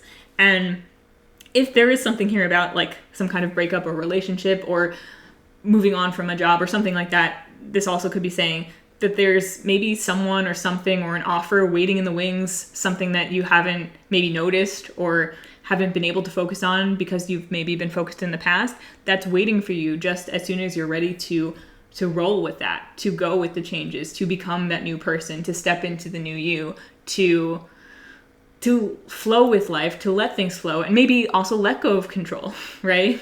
I didn't mention that earlier, but part of like, it's like the paradoxical situation of the more you try to control something, the less control you have, and the less you feel the need to control, the more control you have, right? And so yeah, letting go and going with the flow actually, in a roundabout way, leads you to have more control over your life and over your experience. So yeah, I feel like there are really good things. I've had this feeling for every pile that in each in your own ways, you are all in a process of moving into like the next level for you, whatever that looks like. So it's really exciting. I love that for all of you. That's great. And you do have a really fascinating energy as well. I hope you are able to embrace that. And if you have been through some difficult things, I believe in you, that you are moving into better times, and just be gentle with yourself, love yourself, and be patient, and you're going to be okay. So yeah, thank you for letting me tap into your energy and connect with you. I hope that you got something out of this and enjoyed this. And before I go, I'll let you know that I do have a website called sunflowerphilosophy.com. And on it, I offer some tarot readings, tarot guidance sessions, or recorded tarot sessions. I also am a certified consulting hypnotist, so I do hypnosis if you're interested in that. And then my mom, who is my business partner, who also works with me, does human design readings if you are interested in that. So I will have a link in the description. And also you can do the whole thing of, like, comment, subscribe, whatever you want to do if you want to do that. And hopefully I'll see you here again soon. Bye. Hi, Pile 4. Welcome to your reading, which is about who you are and getting to know yourself. So my vision for this reading is that we are basically looking into whatever elements of self want to come up for you at this time that will relate to your life in general, maybe where you're at right now in life, how you see yourself, how you see your life, or what you're dealing with. And then also you from a higher perspective, maybe who you're meant to be, your truest self, an element of your higher self or spiritual self that wants to be highlighted. So and yes, if you picked this stone, this is pile 4, so you're in the right place. So the vision that I had for this is that the smaller card here will represent your physical life right now, and you might recognize yourself in that and be able to know if this is resonating with you based on whether or not this feels like it's relevant to your life situation currently. And then this bigger card is going to represent the element of your higher self, of your true essence, who you are, which may or may not be related to or aligned with what's going on currently. I mean, I feel like it will be related to. And in most of the piles previously, there's been a very obvious connection, I feel, between both sides of self. And what part is being highlighted here is usually something about your greater purpose in life or life purpose. So I feel like we'll probably get into that here as well. But we're also just going to let it unfold and see what happens, because each pile has had a lot of similar themes, and I'm really curious to see if you guys will fall into some of those. But also each pile has had some different things happen, different things come up. I don't necessarily take the same amount of each type of card for each pile, because I feel like it's kind of like whatever is meant to happen or come up for you will happen. So I've been playing it by ear a little bit. So yeah, we're going to see what'll happen for you. So after we talk about these cards, I'll get some more tarot cards to clarify and get us more information. And then I'll also get some advice cards, which will be geared towards helping you make the most of whatever situation you're in right now, good, bad, whatever you're feeling about your life. Basically just help you make sure that you're on the right path, stay on the right path, and be your best and most authentic self. And then after that, I have some quote cards and song cards to just get some more messages that might come through, and see if there's anything else that wants to be said. So let's just get into it. So for our first card here, we have the Four of Wands. And this, again, is meant to represent something about you and your life right now. And this is actually a really exciting energy to come through, I feel like. So one thing with the Four of Wands right away is that it's often a card of celebration. It can be a card of marriage even. So maybe some of you have recently gotten married or celebrated something in your life. It is also a card of stability, centered around the home. Maybe you have a new home or redecorated your home, or there's something about your home life that you're renovating right now or focused on. But it's generally a pretty positive energy. And I also feel like it can be a very stable energy. So maybe that's something, is that you're feeling very stable in your life right now. Stability has come up a lot. Like, I feel like I've said that word a lot in these readings. So whether it's about finding stability or finding the stability within yourself or within your life, creating stability in your life, I don't know. But I do feel like either that is the case for you right now, you feel very stable, maybe physically, like wise you're very stable, or you're in a very stable relationship, or your maybe your financial situation is very stable, something like that. Stability is coming through a lot. So it's a good energy, though. I like it. Maybe also the number 4 is significant for you. It could be a life path 4. It could be in your birthday or something like that. Also, wands, I want to point out, is fire energy. It's spiritual, it's creative, it's passionate, and also fire energy in astrology is related to the signs of Aries, Leo, and Sagittarius. So those could be important. But it's very interesting. I want to get into now this card and see how these two cards interact, because I do actually feel like you're coming through a bit different from the other groups so far. And I'm curious about that. So we have the 5 of Wands, and that's so funny, isn't it? So I knew what these cards were ahead of time because I shuffled them ahead of time. And I didn't get a ton of first impressions about your group, actually. Some of the other groups I right away was starting to get ideas about what was maybe going on with them or who they were and stuff like that. But with you guys, I didn't get a whole lot. But what I did notice was that for your like physical self, you're at the 4 of Wands, and for your spiritual self, higher self, or whatever they want to bring through for you, you're the 5 of Wands. And so it's just like the 4 to 5 progression. Like I feel like I should be putting it like this, 4 and 5, like it's like a progression. Even though I've been having it, having the cards in this position, I'm not even really sure why. That just felt the most natural. But yeah, I do feel like there is this element of you are on the right path. And you don't have to feel necessarily 100% like you know you're on the right path. But the cards are definitely indicating here that if you believe in a right path for yourself, then you're on it, right? That you're at the 4 of Wands, and who you truly are is the 5 of Wands. It's like you're just one step away, if that. And so I think that's really exciting. Of course, with Wands, we have more fire energy, and we have a lion here. So Leo, I know that's associated with Leo. The lion is also just in general a very powerful animal. I associate the lion a lot with the strength card as well. And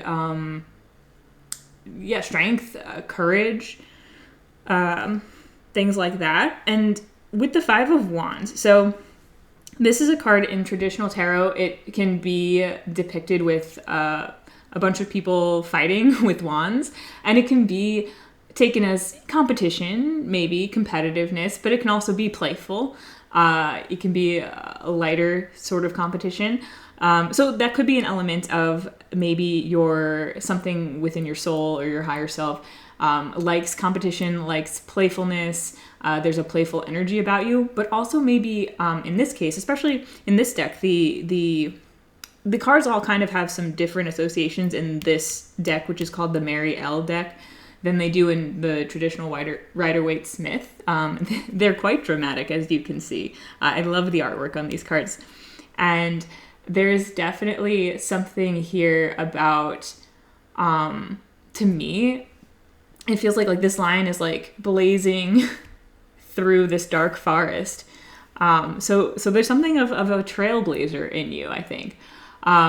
So maybe you've always been that kind of person who's like, who's out there ahead of everyone else, you know. You feel like you're taking the lead, taking charge, being the first person to do something in some way.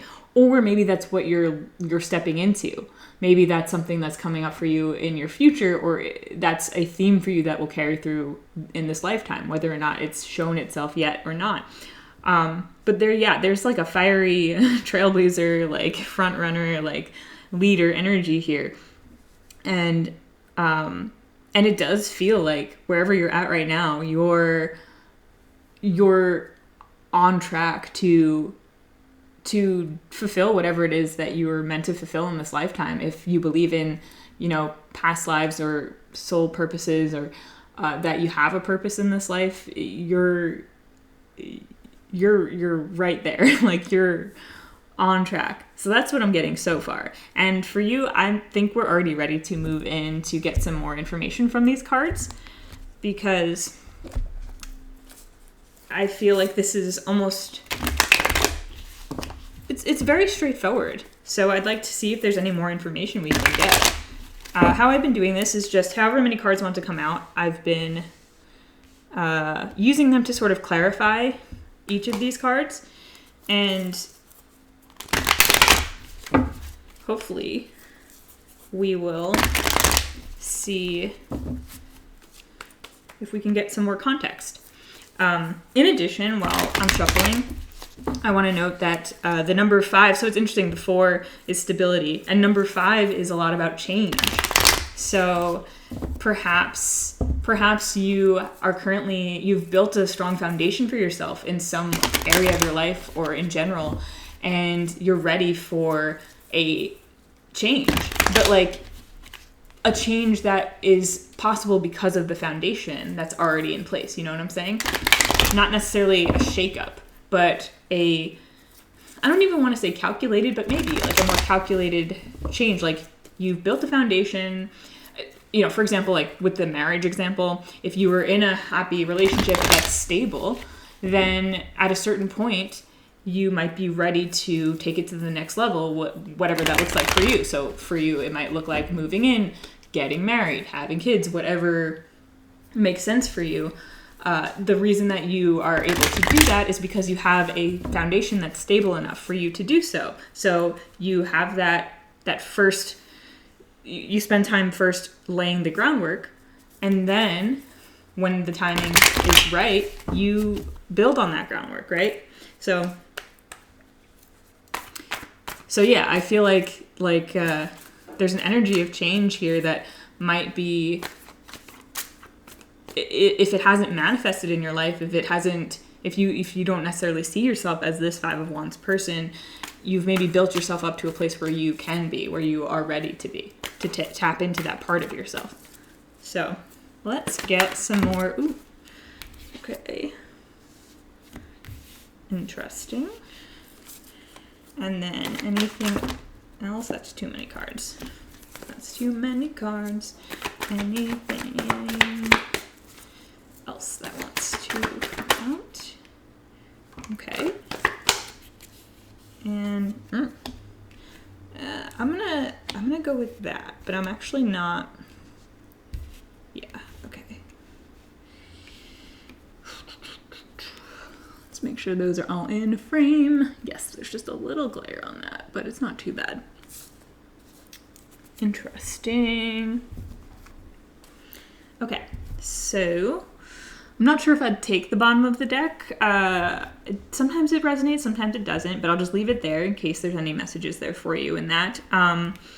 So we have the Queen of Swords, Justice reversed, the 9 of Cups, which kind of came out on its side, so I put it upright, but, if something comes through, yeah, we'll get to it. And then we have the Hermit, which is also a 9. So we've got 2 9s here under the 4 of Wands. And then we have Justice, which is 11. Sorry. Justice is 11. I don't know where I got 6 from.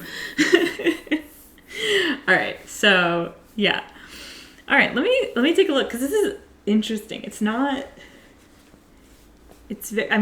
is all Wands energy. And then here we have Swords. Even though Justice isn't necessarily like an air card, because Swords is air. Air, knowledge, wisdom, thoughts, all that. Justice, I'm not even sure, actually. I guess, it's probably associated with Libra, which is an air sign. So it is also air. So yeah, I associate it with Swords too, because the Justice card has a sword in it. And then we have Cups, which is water, emotions, intuition. And then we have the Hermit, which is associated with Virgo. Virgo is an earth sign, but there's also a lot in here about analysis, thinking, deep introspection. So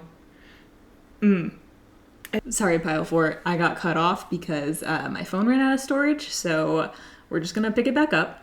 But I think I was basically done explaining just the basic elements of all these cards. So I want to pick back up with these cards over here, because I was getting a very strong message around something to do with who you truly are, and part of your true authentic self and life purpose is being someone who is able to speak truths potentially about unfairness or injustice in the world that maybe other people are either unable to see or unable to talk about.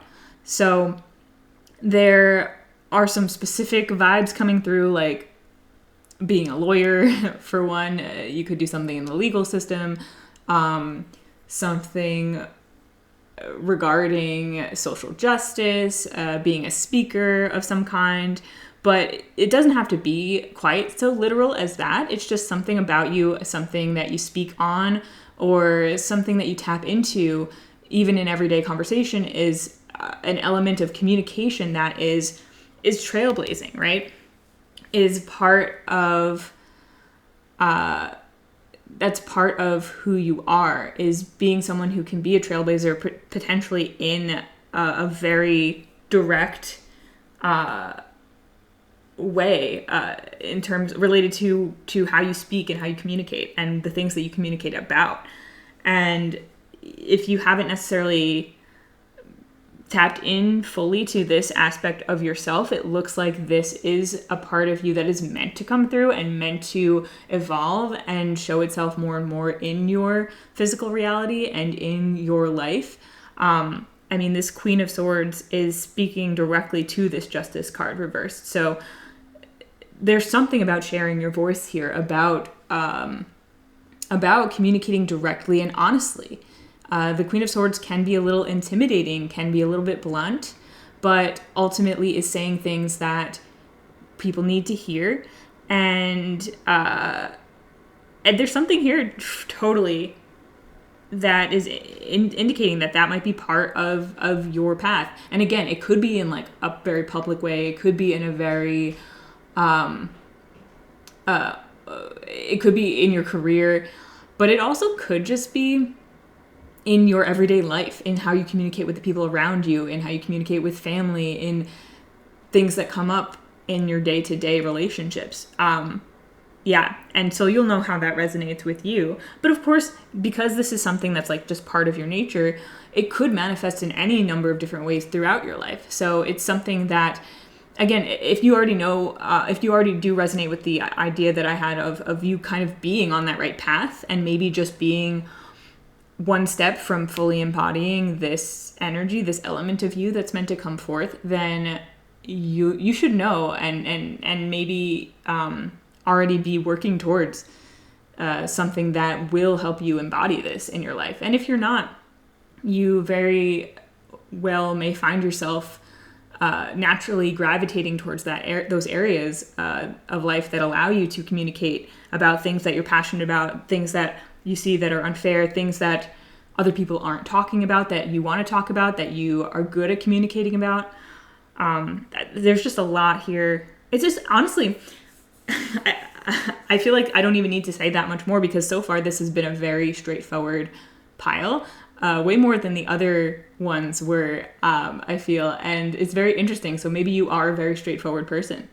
With the Queen of Swords here, I wouldn't be surprised if you can be a little bit blunt or just communicate directly, or if that's something that you're stepping into as well. You don't have to see yourself that way or feel confident in that yet to have that be part of your life journey. So moving over to the Nine of Cups and the Hermit. Okay, so I almost feel as if part of, because like I am really feeling like for a lot of you, you're on your life path, and this is like your next step. This is the next version of you that's coming forth. And in the phase that you're in right now, which is equally important, but it's the one that you've already manifested into your life that is showing up, is through the stability that you have created in your life.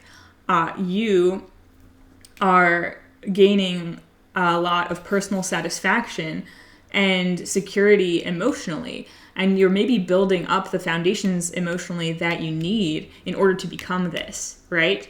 And this Hermit card in reverse, to me, it's talking about some deep introspection. So really, really looking at yourself, examining yourself on a deep level in a way that you can really only do when you feel emotionally safe and feel stable in other areas of your life, you know? So perhaps that is where you're at right now. And this Hermit energy is allowing you to go in deep within yourself to analyze perhaps elements of your psyche, how you are, why you are the way you are, in a way that will bring you emotional fulfillment and confidence enough to then step into the next part of your path, which is, to me, being seen, really, and externalizing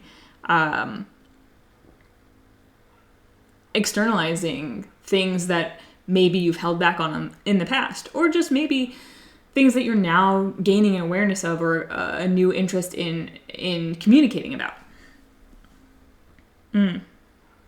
Yeah. And the Hermit card in reverse could also indicate that for some of you, maybe you're coming out of a time of isolation, or that you are maybe in a time of extreme isolation now that could be examined, and maybe you're ready to emerge from. Because the Four of Wands to me does feel like it could relate, like I said, to a relationship, a union, a marriage. Maybe there's something in there about stepping into connection with other people. Maybe not. I do feel like with this Nine of Cups here, I mean, this guy, he's alone with his emotional satisfaction, right?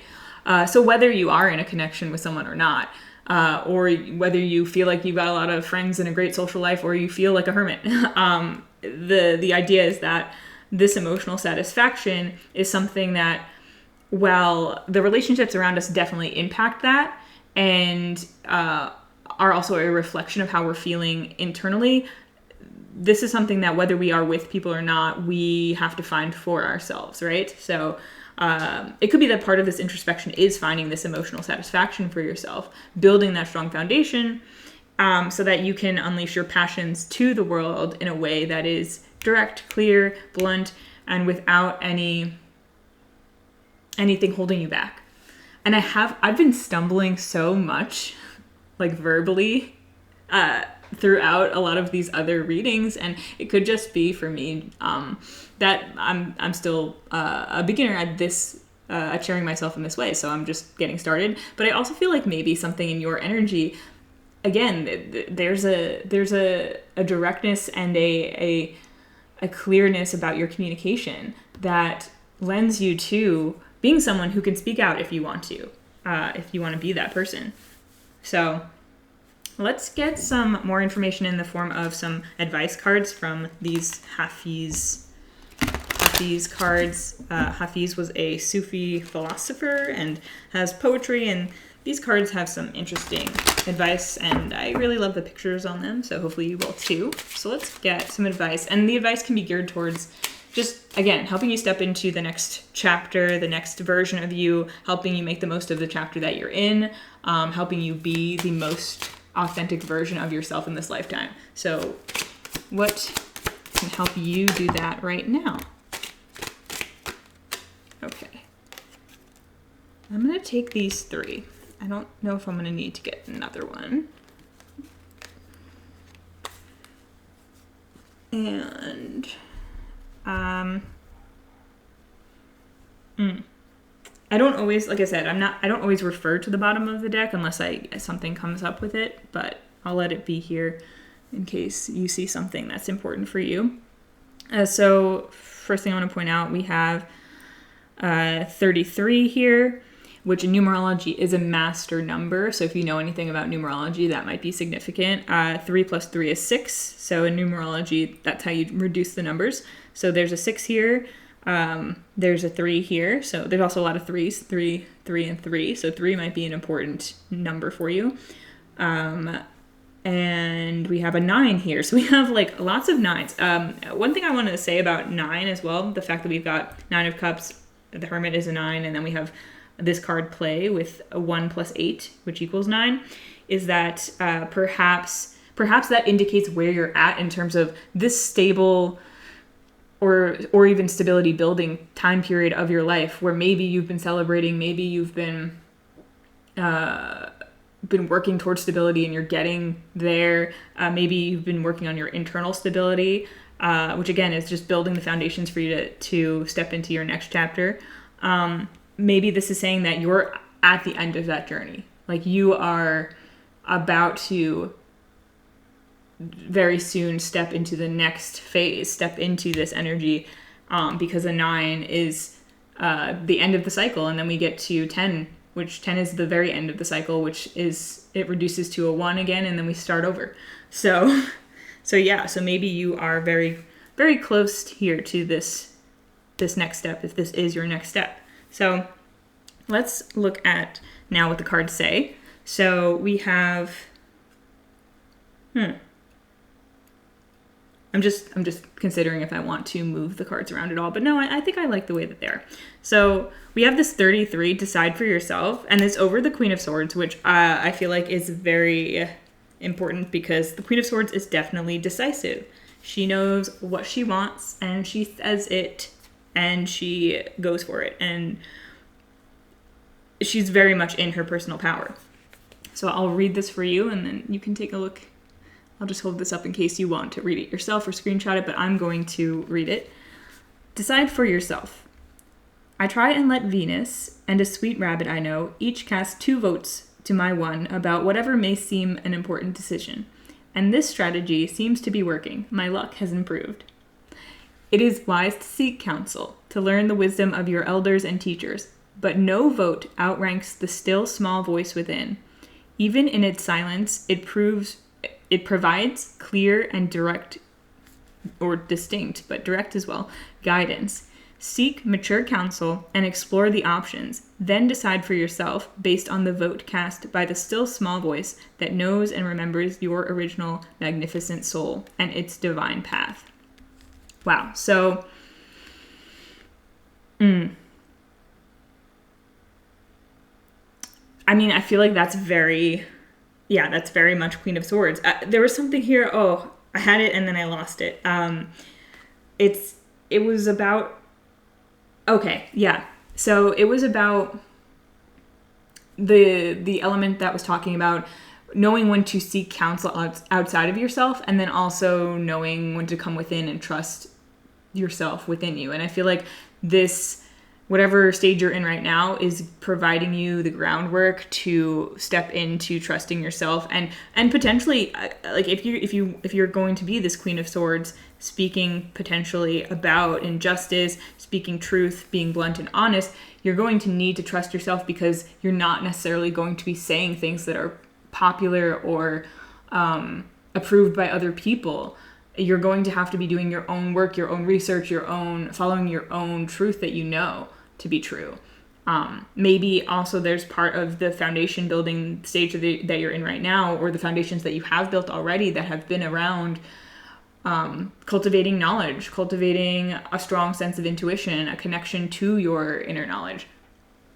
So that is leading you to this era where you can really trust yourself. You don't have to necessarily seek guidance from those outside of you or trust people outside of you with information. You are the one who's got the knowledge and you're sharing it, right? So there's something with that. And then we also have embrace your magnificence, which is great. And just as a straightforward message, always a good thing to hear. And this one says, to your magnificent throne, you can return with benevolent acts towards yourself and others. A 4-year-old isn't self-conscious about her power. She plays and struts and boastfully announces her ability to twirl and spit. This is the joy of being, taking up the fullness of your space and strutting the genius of you unself-consciously, even as a young child would. This is an act of generosity. As you share your brilliance with the world, you grant permission for others to share theirs. Oh, okay, yeah. So being a trailblazer in whatever way that you are communicating truth and potentially unpopular truths. Again, and this could even be indirect communication just by being yourself, right? Like you're just being yourself, and through being yourself, these truths get communicated. You are freeing up people around you to either literally, like maybe you're working to free people, but also you are freeing up people around you to embrace themselves, to be themselves, and to speak their truths. Cool. Yeah, this is such a different energy from I'm sorry. It's so interesting though to see how different this is from the other groups. I mean, all of them have been great. So if anyone was also in any of the other groups, as well, I loved all of the energy. It's a lot of fascinating people here, clearly, and I'm honored to read for all of you. But it's just so interesting because this one feels the most different to me. And let's look at the last card play before I get too off topic, because we're embracing our Queen of Swords energy right now. We're going to be direct. We're not going to be overly talkative. So we have the number 18 with play. Such nutrients in play, maybe more than even in prayer. When we play, we forget who we think we are, and all matter of possibility rushes in. Now is the time to shake off the shackles of heavy responsibility. Go outside and search the skies for clouds shaped like friends. Make a blanket fort in the middle of your living room. Color outside the lines. Skip down the aisles of the grocery store. Rekindle your relationship with the inner child who knows the secret to joy is play.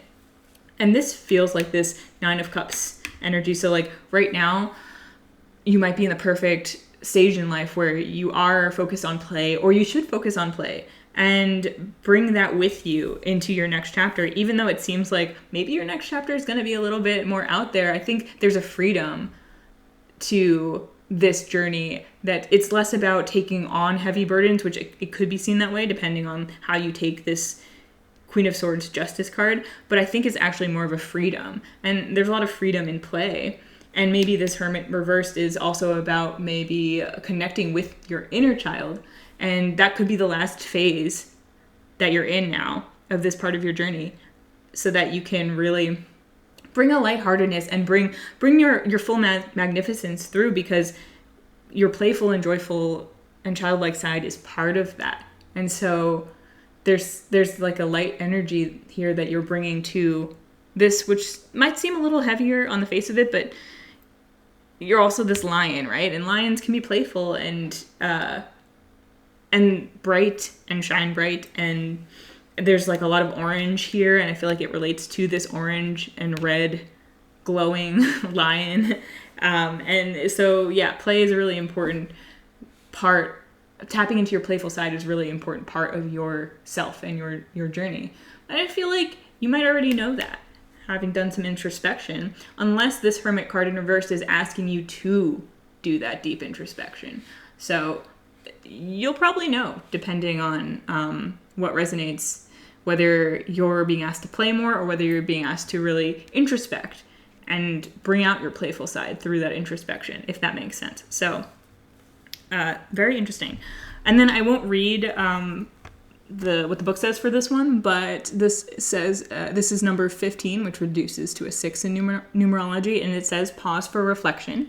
So it's possible as well that with this Hermit card reversed, you are in a place where you have paused for reflection. And that's what's gearing you up for, again, this change, whatever change is coming in your life soon.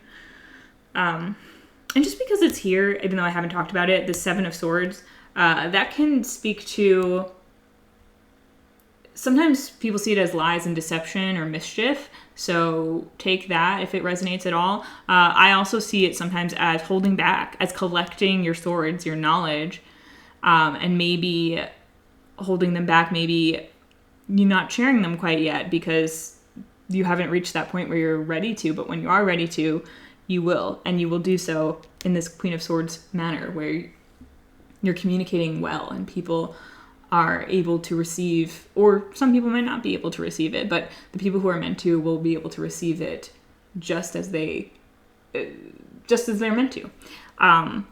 And also the Seven of Swords can also, to me, be like the universe holding things back for you, or keeping secrets from you, almost. Like there's things that maybe you don't see, not necessarily in a bad way, sometimes in a cheeky way.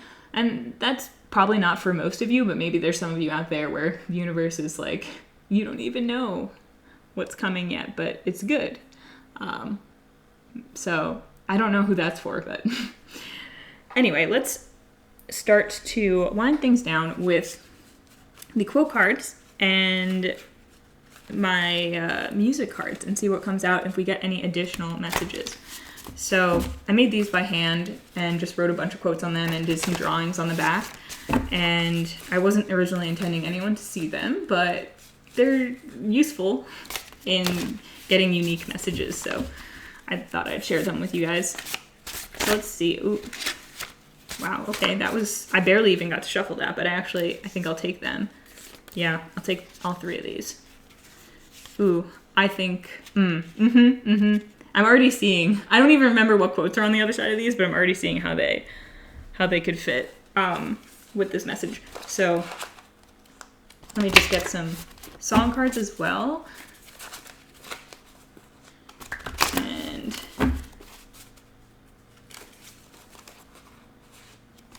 song cards, let's see.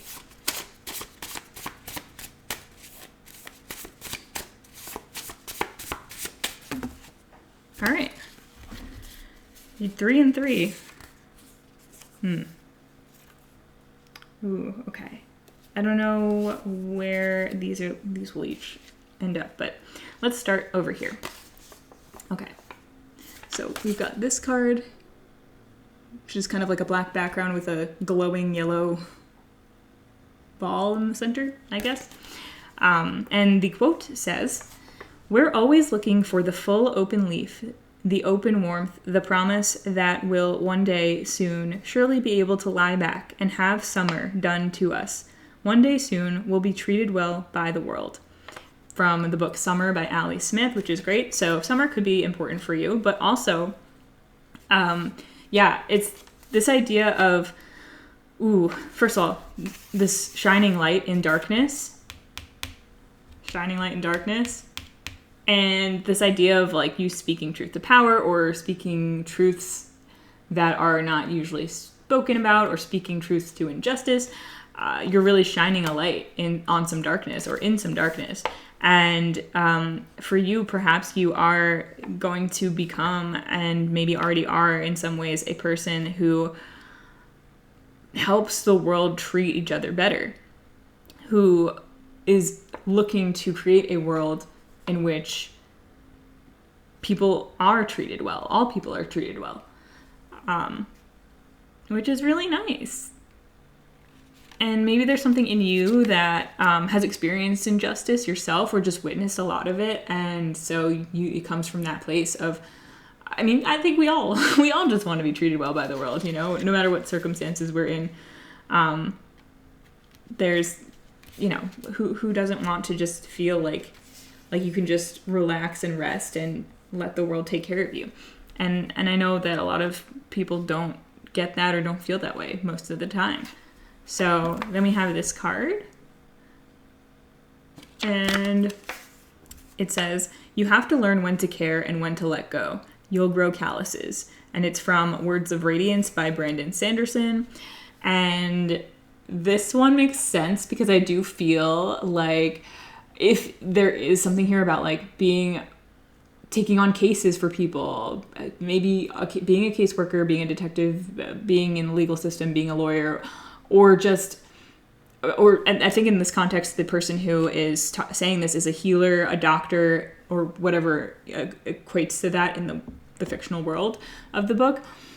It's being able to take on whatever cases or clients or people or situations that you're going to take on from the place of being able to let go of the outcome of the situation, being able to move on when things when you come up against things that maybe don't go in the way that you would have hoped or you would have wanted, you learn to take those as they come and keep moving forward, because what you're doing is more important. I mean, every individual case, every individual circumstance is important. But if you get too lost in a situation that doesn't go how you want it to, or is a loss in some way, then you can't move forward and continue your mission and continue helping others. And you're part of a bigger picture and you're working towards a bigger goal. And so you have to just keep going. And so maybe that's something that you're learning to do now and will learn to do in the next chapter of your life as well. And then for the last quote card, we have this image. And it's, again, this more shining a light out that's happening here. Yes, this makes so much sense. Okay. This above all, to thine own self be true, and it must follow as the night the day, thou canst not then be false to any man. And having this over here on this side, over the hermit in reverse, even though we can't see it anymore, makes so much sense, because it's like, if you are learning yourself now, if you can learn yourself and know yourself and be true to yourself, you can be true to others. And there's that idea too of, if you're out there shining your light and being yourself and speaking your truth and just sharing your magnificence, other people will also benefit from that and will also be empowered to do that themselves. And also the Queen of Swords with honesty, thou canst not then be false to any man. I mean, the Queen of Swords is definitely true to herself. So that is excellent. Okay. So then let's get look at the song cards. We have Dust and Gold, and the song is by Arrows to Athens. And the lyrics I have for you are, don't let go yet, don't settle for less than everything you are. Oh my gosh. Okay, yeah. This, embrace your magnificence, to thine own self be true, being the, oh man, yeah, it's saying, because it might not be easy to step into this, because it's a very powerful energy, and being a trailblazer, being a light in the darkness, you might come across opposition or be afraid to be opposed in some way. Or you might feel like your goals are too lofty, or you don't want to get ahead of yourself. But this is saying, like, or you might doubt yourself at times, but this is saying don't. Like, don't settle for less than everything you are. You are really opening yourself up to be fully yourself. Sorry, these are so, like, disorganized. You are, it just fits together so well. I hope you can see that, because I love this. And then we also have Extraordinary Machine by Fiona Apple. And the lyrics I have are, be kind to me or treat me mean, I'll make the most of it. I'm an extraordinary machine. And yeah, I do feel like this Extraordinary Machine is a song that does feel like it's about someone who's just like a trailblazer. They go their own way, they do their own thing. And there's a lyric also that's like, if there was a better way to go, then it would find me. I can't help it, the road just rolls out behind me. So maybe you are someone for whom the road, you pave the road, you make the road, you know? And so there's this idea of being an extraordinary machine and being able to make the most out of any situation that you come across. You be kind to me or treat me mean, I'll make the most of it. No matter how people are treating you, you make the most of that. And again, if you're speaking about injustice or things that are unfair, you might have encountered that a lot in your life, but you just take that and you say, okay, well, that's just another thing that I will use to educate myself, to firm up my who I am, to clarify exactly what I believe, to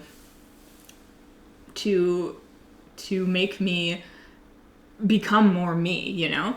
And it's definitely very, like, unique and very forceful and very, like, you might be, like, very direct and very one track. You've got a track and you're on it and you just go. because that's kind of the vibes that extraordinary machine gives to me. And that can be a very intimidating energy to other people who might be more uncertain, or maybe you've been uncertain, but you're coming to realize that you need to just be on your track and just go and not pay attention to what's going on around you because you're creating the path. And so you can't follow anyone else's path. Trailblazer. Oh my gosh. Okay. And then this last card is Peace by Taylor Swift. And the quote that I actually wrote on the back is, the lyrics from the song are, would it be enough if I could never give you peace? And it's a little bit of a melancholy way to end, which is what is generally a pretty exciting and empowering reading, I feel like. But I also do feel that maybe for you, the path you've chosen, the path that you're headed on, is one that, like, maybe you're not choosing peace. Maybe you're choosing a career, or you are in a career that you're passionate about, but is maybe difficult and maybe will be high energy or high stakes. And it's kind of that energy of, well, you're made for this, you're meant for this, so you're going to be okay and you're going to make the most of it, and you know that this is what you want to do. You have to be really convicted in what you're doing is right for you in order to take on something like that and make that what your life is about. But also Peace by Taylor Swift is a very sweet song to me about, it's asking, she's asking someone that if everything that her lifestyle or her life would put them through will be worth it to be with her, like being with her worth all of the struggles that come alongside it. And there's maybe also something in that about, if you are someone who will be working or who does work with people, to help them through injustice or to get justice or to work directly with clients in some way or what have you, you might not always be able to give them the resolution that you want to give them, but you can still be yourself and be there and show up for them and make a difference in their lives, whether the material outcome is what you want or not, right? Just by being yourself. And also, one more thing coming through with that is the idea that you might be someone who will stir things up for people, and it might be for the betterment, and not in a way where you're going in and you're trying to cause chaos in people's lives who,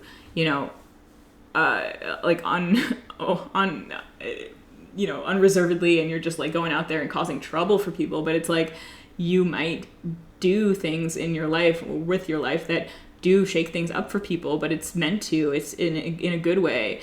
It's meant to bring about a better world and bring about justice, and not doing so in a way where you're it's going to your head and you're like just blindly forging ahead without really considering the impact of your actions, but rather, you're doing so from a place where you're very sure of yourself. You're very good at what you do. You're very educated. And you take into account all of the facts and all of the feelings and all of the nuances of a situation before moving forward. And it doesn't matter sometimes how well intentioned you are or how much foresight and thought have gone into what you're doing. Sometimes people are not going to always like it, or sometimes there might be a struggle before there is a resolution. And I don't think that you're going to be afraid of that. Even if you feel like you're not that person yet, though, I think you're definitely on your way to becoming that person. And I do feel like if this is all meant for you, you will have resonated with at least some of this, and it will have made sense. So I do feel like I'm talking to someone who, they know what they're taking on and they're ready for it. You're actively seeking this kind of life, or if you're not, you're seriously considering it. So yeah, wow, fascinating. I love it. Thank you for letting me connect with you, and it's been really nice to meet you and all of the rest of the piles. I think I forgot to say that in all the piles, but it's nice to meet everyone here. And before I go, I'll also just say that I do have a website, sunflowerphilosophy.com, which I'll link in the description. And I offer tarot guidance sessions and recorded tarot readings. My mom also does tarot readings. She is my business partner. And we are also hypnotists, as well as my mom does some human design readings. So if you're interested in checking any of that out, you can click the link in the description. And I hope that I will see you again soon. So yeah, thank you so much. Bye.